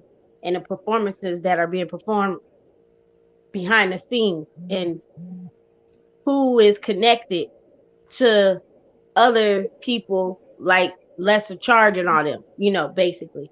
So basically he was talking about more important things that's going on in the world, and not just in the industry but in real life with everybody, and how the influences and how the youth look up to a lot of these celebrities, what they see, kids mimic what they see and everything, and what's this agenda being pushed on the Black culture. So it was a good so topic. like I just talking about the BET Award stuff, Lil Nas yes, X and and whatnot. then about how it's been allegations that's been this man, this president of the whoever's the overseer that's in total control of the programming of the show, and it connected with other artists that's been rumored to be in the life and they be at those parties and rituals and stuff. How it's been he's been accused of doing this like sexual harassment and stuff. And if you're not into that, you get fired or let go like the last person. But anywho, he was talking about real life things, about how, basically how what I had mentioned before, we can't say certain words on none of our social medias when it comes to the community, because we're bashing, we're doing this when we're not. We're entitled to our opinion like they're entitled to their opinion. But they can do a whole sex scene on stage publicly for the world to see as kids watching it. They can go. He said it was something about, I guess, Gay Pride Week. It was seen where the men took off their clothes and got naked in the butt naked, start skin naked in the street and doing things. But we're not, we can't even speak up on certain things. Like it's contradicting. It's not, but it's not right. Because Bill Cosby got released today, I guess I've never seen none of the R. Kelly supporters flooding this man's channel since I've been supporting him in his cause and movement. I've never seen them flood his channel with free R. Kelly next, donating money. I mean, they not even listening to what's more important. And I thought it was very disrespectful. They jump on this bandwagon, they get on a high horse and they get excited. You can't compare R. Kelly to Weinstein, a Epstein, and a Cosby, and nobody else. A Avenatti, nobody else. He's not. I mean, out of respect, somebody's talking about something that's real life. This is something that's positive to help our kids, and they flooding his channel with this, making it about a R. Kelly. He wasn't even talking about a R. Kelly. It had nothing to do with a R. Kelly at all, period. He didn't even mention Bill Cosby name in this nice, beautiful live that he did. That was, to me, is a good positive impact for the community, for our Black culture and the youth. And I did speak my opinion. They was even doing the super chats with the disrespect. I mean, as a whole, even, and it was the majority of them, they had they real profile picture up there, so they Black. It's embarrassing and it's sad. I think it's out of line. I didn't bring my energy that I had earlier before, but I just think is my opinion. I think is wrong, and I do also my opinion, and I'm gonna word this carefully before we end it. I think not just the community as a whole. I don't think they're all with the disrespect and the pushing and the pressure, the peer pressure of trying to get kids. I don't think them as a whole, but it's a bad look for the whole community as a whole, because I think it is some predators that's using the gay community as a gate, a scapegoat, and the keys to open doors for them to use their predatory ways.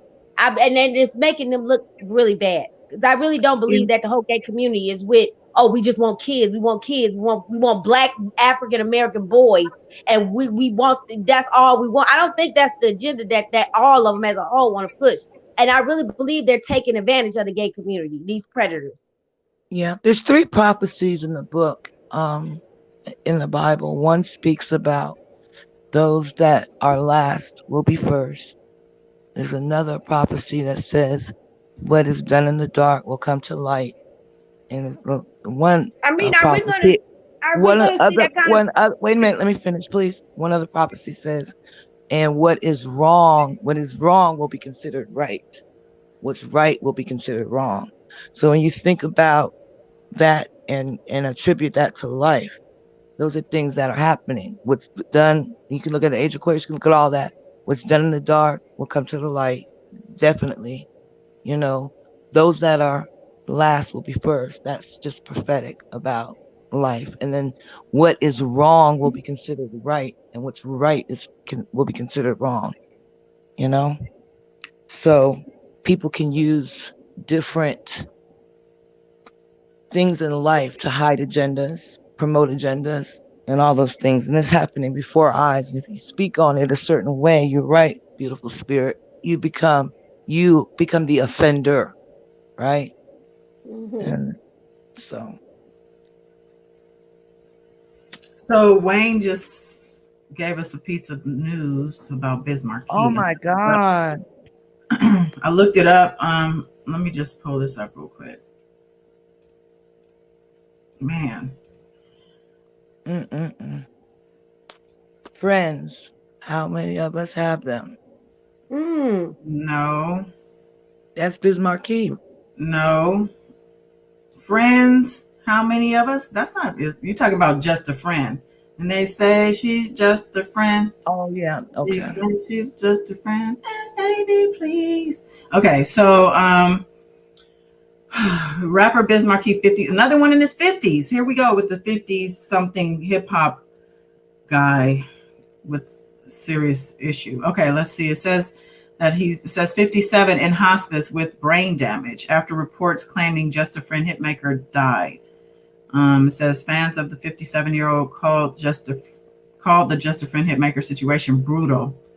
It says he's in hospice with significant brain damage. Despite reports that the rapper has died, reporter Brandon Scoop B. Robinson took to Twitter on Wednesday night to state that the reports are false. However, he added that the singer has significant brain damage. Roland Martin also gave an update on the singer's condition as he wrote on Twitter, folks, Biz Markie has not died. I've been in contact with sources who are texting and talking to his wife. My source talked to Biz today. Per his wife, Biz has not passed away. Please stop responding to non-credible sources. This hurts the family, friends, and fans. Just a friend who was born Marcel Hall has dealt with health complications in the past. Well, it doesn't say, so I don't see anything stating what exactly is going on, but it says back in July 2020, he was hospitalized for several weeks with complications from type 2 diabetes. TMZ reported he was treated in the Maryland area for a serious illness related to his diabetes, while the outlet clarified his hospitalization was not related to COVID-19. A rep for the musician at the time, he is receiving the best of care from an amazing team of medical professionals, and we will remain positive about the outcome. A number of fans took to Twitter to show support for the star. One person wrote, Biz Markie is still fighting. Prayers up. Another added, I was hoping Biz Markie news was fake, logging out for the weekend. SMH. Okay, so this Biz, who was known as the clown prince of hip hop, began his career working as a human beatbox for acts MC Sean and Roxanne Shante. When his singing career began to decline in the 90s, he pursued a career as a DJ. He's currently married to Tara Markie, though the pair have kept their relationship relatively private. It's really, I want to say, sad. I apologize. You know who sang that song was Houdini. was so Mm-hmm. when you corrected me, but that was Houdini that was friends. I mean, yeah. Okay. That's sad. It almost reminds me of DMX, how they came out saying he had passed when he was still alive. What's up, Well Wayne? Wow, I got that information from Lionel B. Yeah, that's who they said. Yeah, they said that in the article that he is reporting it. But it says Brandon B. Oh, this you said Lionel B. Yeah, Lionel B. Hey, Wayne. Well, hey, I'm sorry. Hello, everyone. Dum dum diddy. Wayne. What's up, baby girl? Wow. You sound good. You sound up and lively and whatnot. Yeah. Yeah. We gotta do a little celebrating on Friday. You know, I think I'm gonna be 57. I think. Okay. You? Wow. Okay. Cancer. Shout out to my king, brother Wayne. Happy birthday. Thank you. Happy birthday, Wayne. Happy birthday. Yeah, we need to do a joint party. Oh yeah, we'll joint. All right. Wow. You know what? So prayers up for Biz Markie, and hopefully it's not true that he has passed. Since I'm reading this, I don't know. It's when you read something, it's old. By the time you read it, it's already old news. So hopefully this looks like the most current article that was up here. But I was listening to another YouTuber talking about how it's kind of odd to them that all the deaths that we've seen in hip hop with DMX and Shock G, just the 50-something age range is common in a lot of these guys, and a lot of them have been health related too. So, well, I won't say a lot, but we will say health has been a relative reason behind it. So, this encouraging everybody to take care of yourself, love yourself, and life is a gift. So, you gotta treat it treat it as such. Celebrate yourself, not even just on your birthday, but celebrate, every day. Celebrate yourself. Well, we're gonna celebrate right now. Wow. Oh yeah. What we celebrate? What we gonna do? We going out with the dum did it? Wow. Now we're gonna wait for this R. Kelly thing. I hope they really telecast this on a national TV about the trial. That would be nice. I'm sure we're gonna get a lot of information. We're not gonna see the trial play out live, but I'm sure we're gonna get a lot of, there are some reporters and whatnot. They're gonna be in there. So, all right, y'all. Shit, it's 3 hours and 13 minutes. We don't be doing this on Wednesday. But we can go out and celebrate. Wow. Thank you guys for joining. Happy birthday to me. Loving. Still celebrate myself. That's right. You guys have a blessed rest of the week. Join us back here on Saturday night. Hey. Wow. Next time, y'all. Peace. Thank y'all, everyone.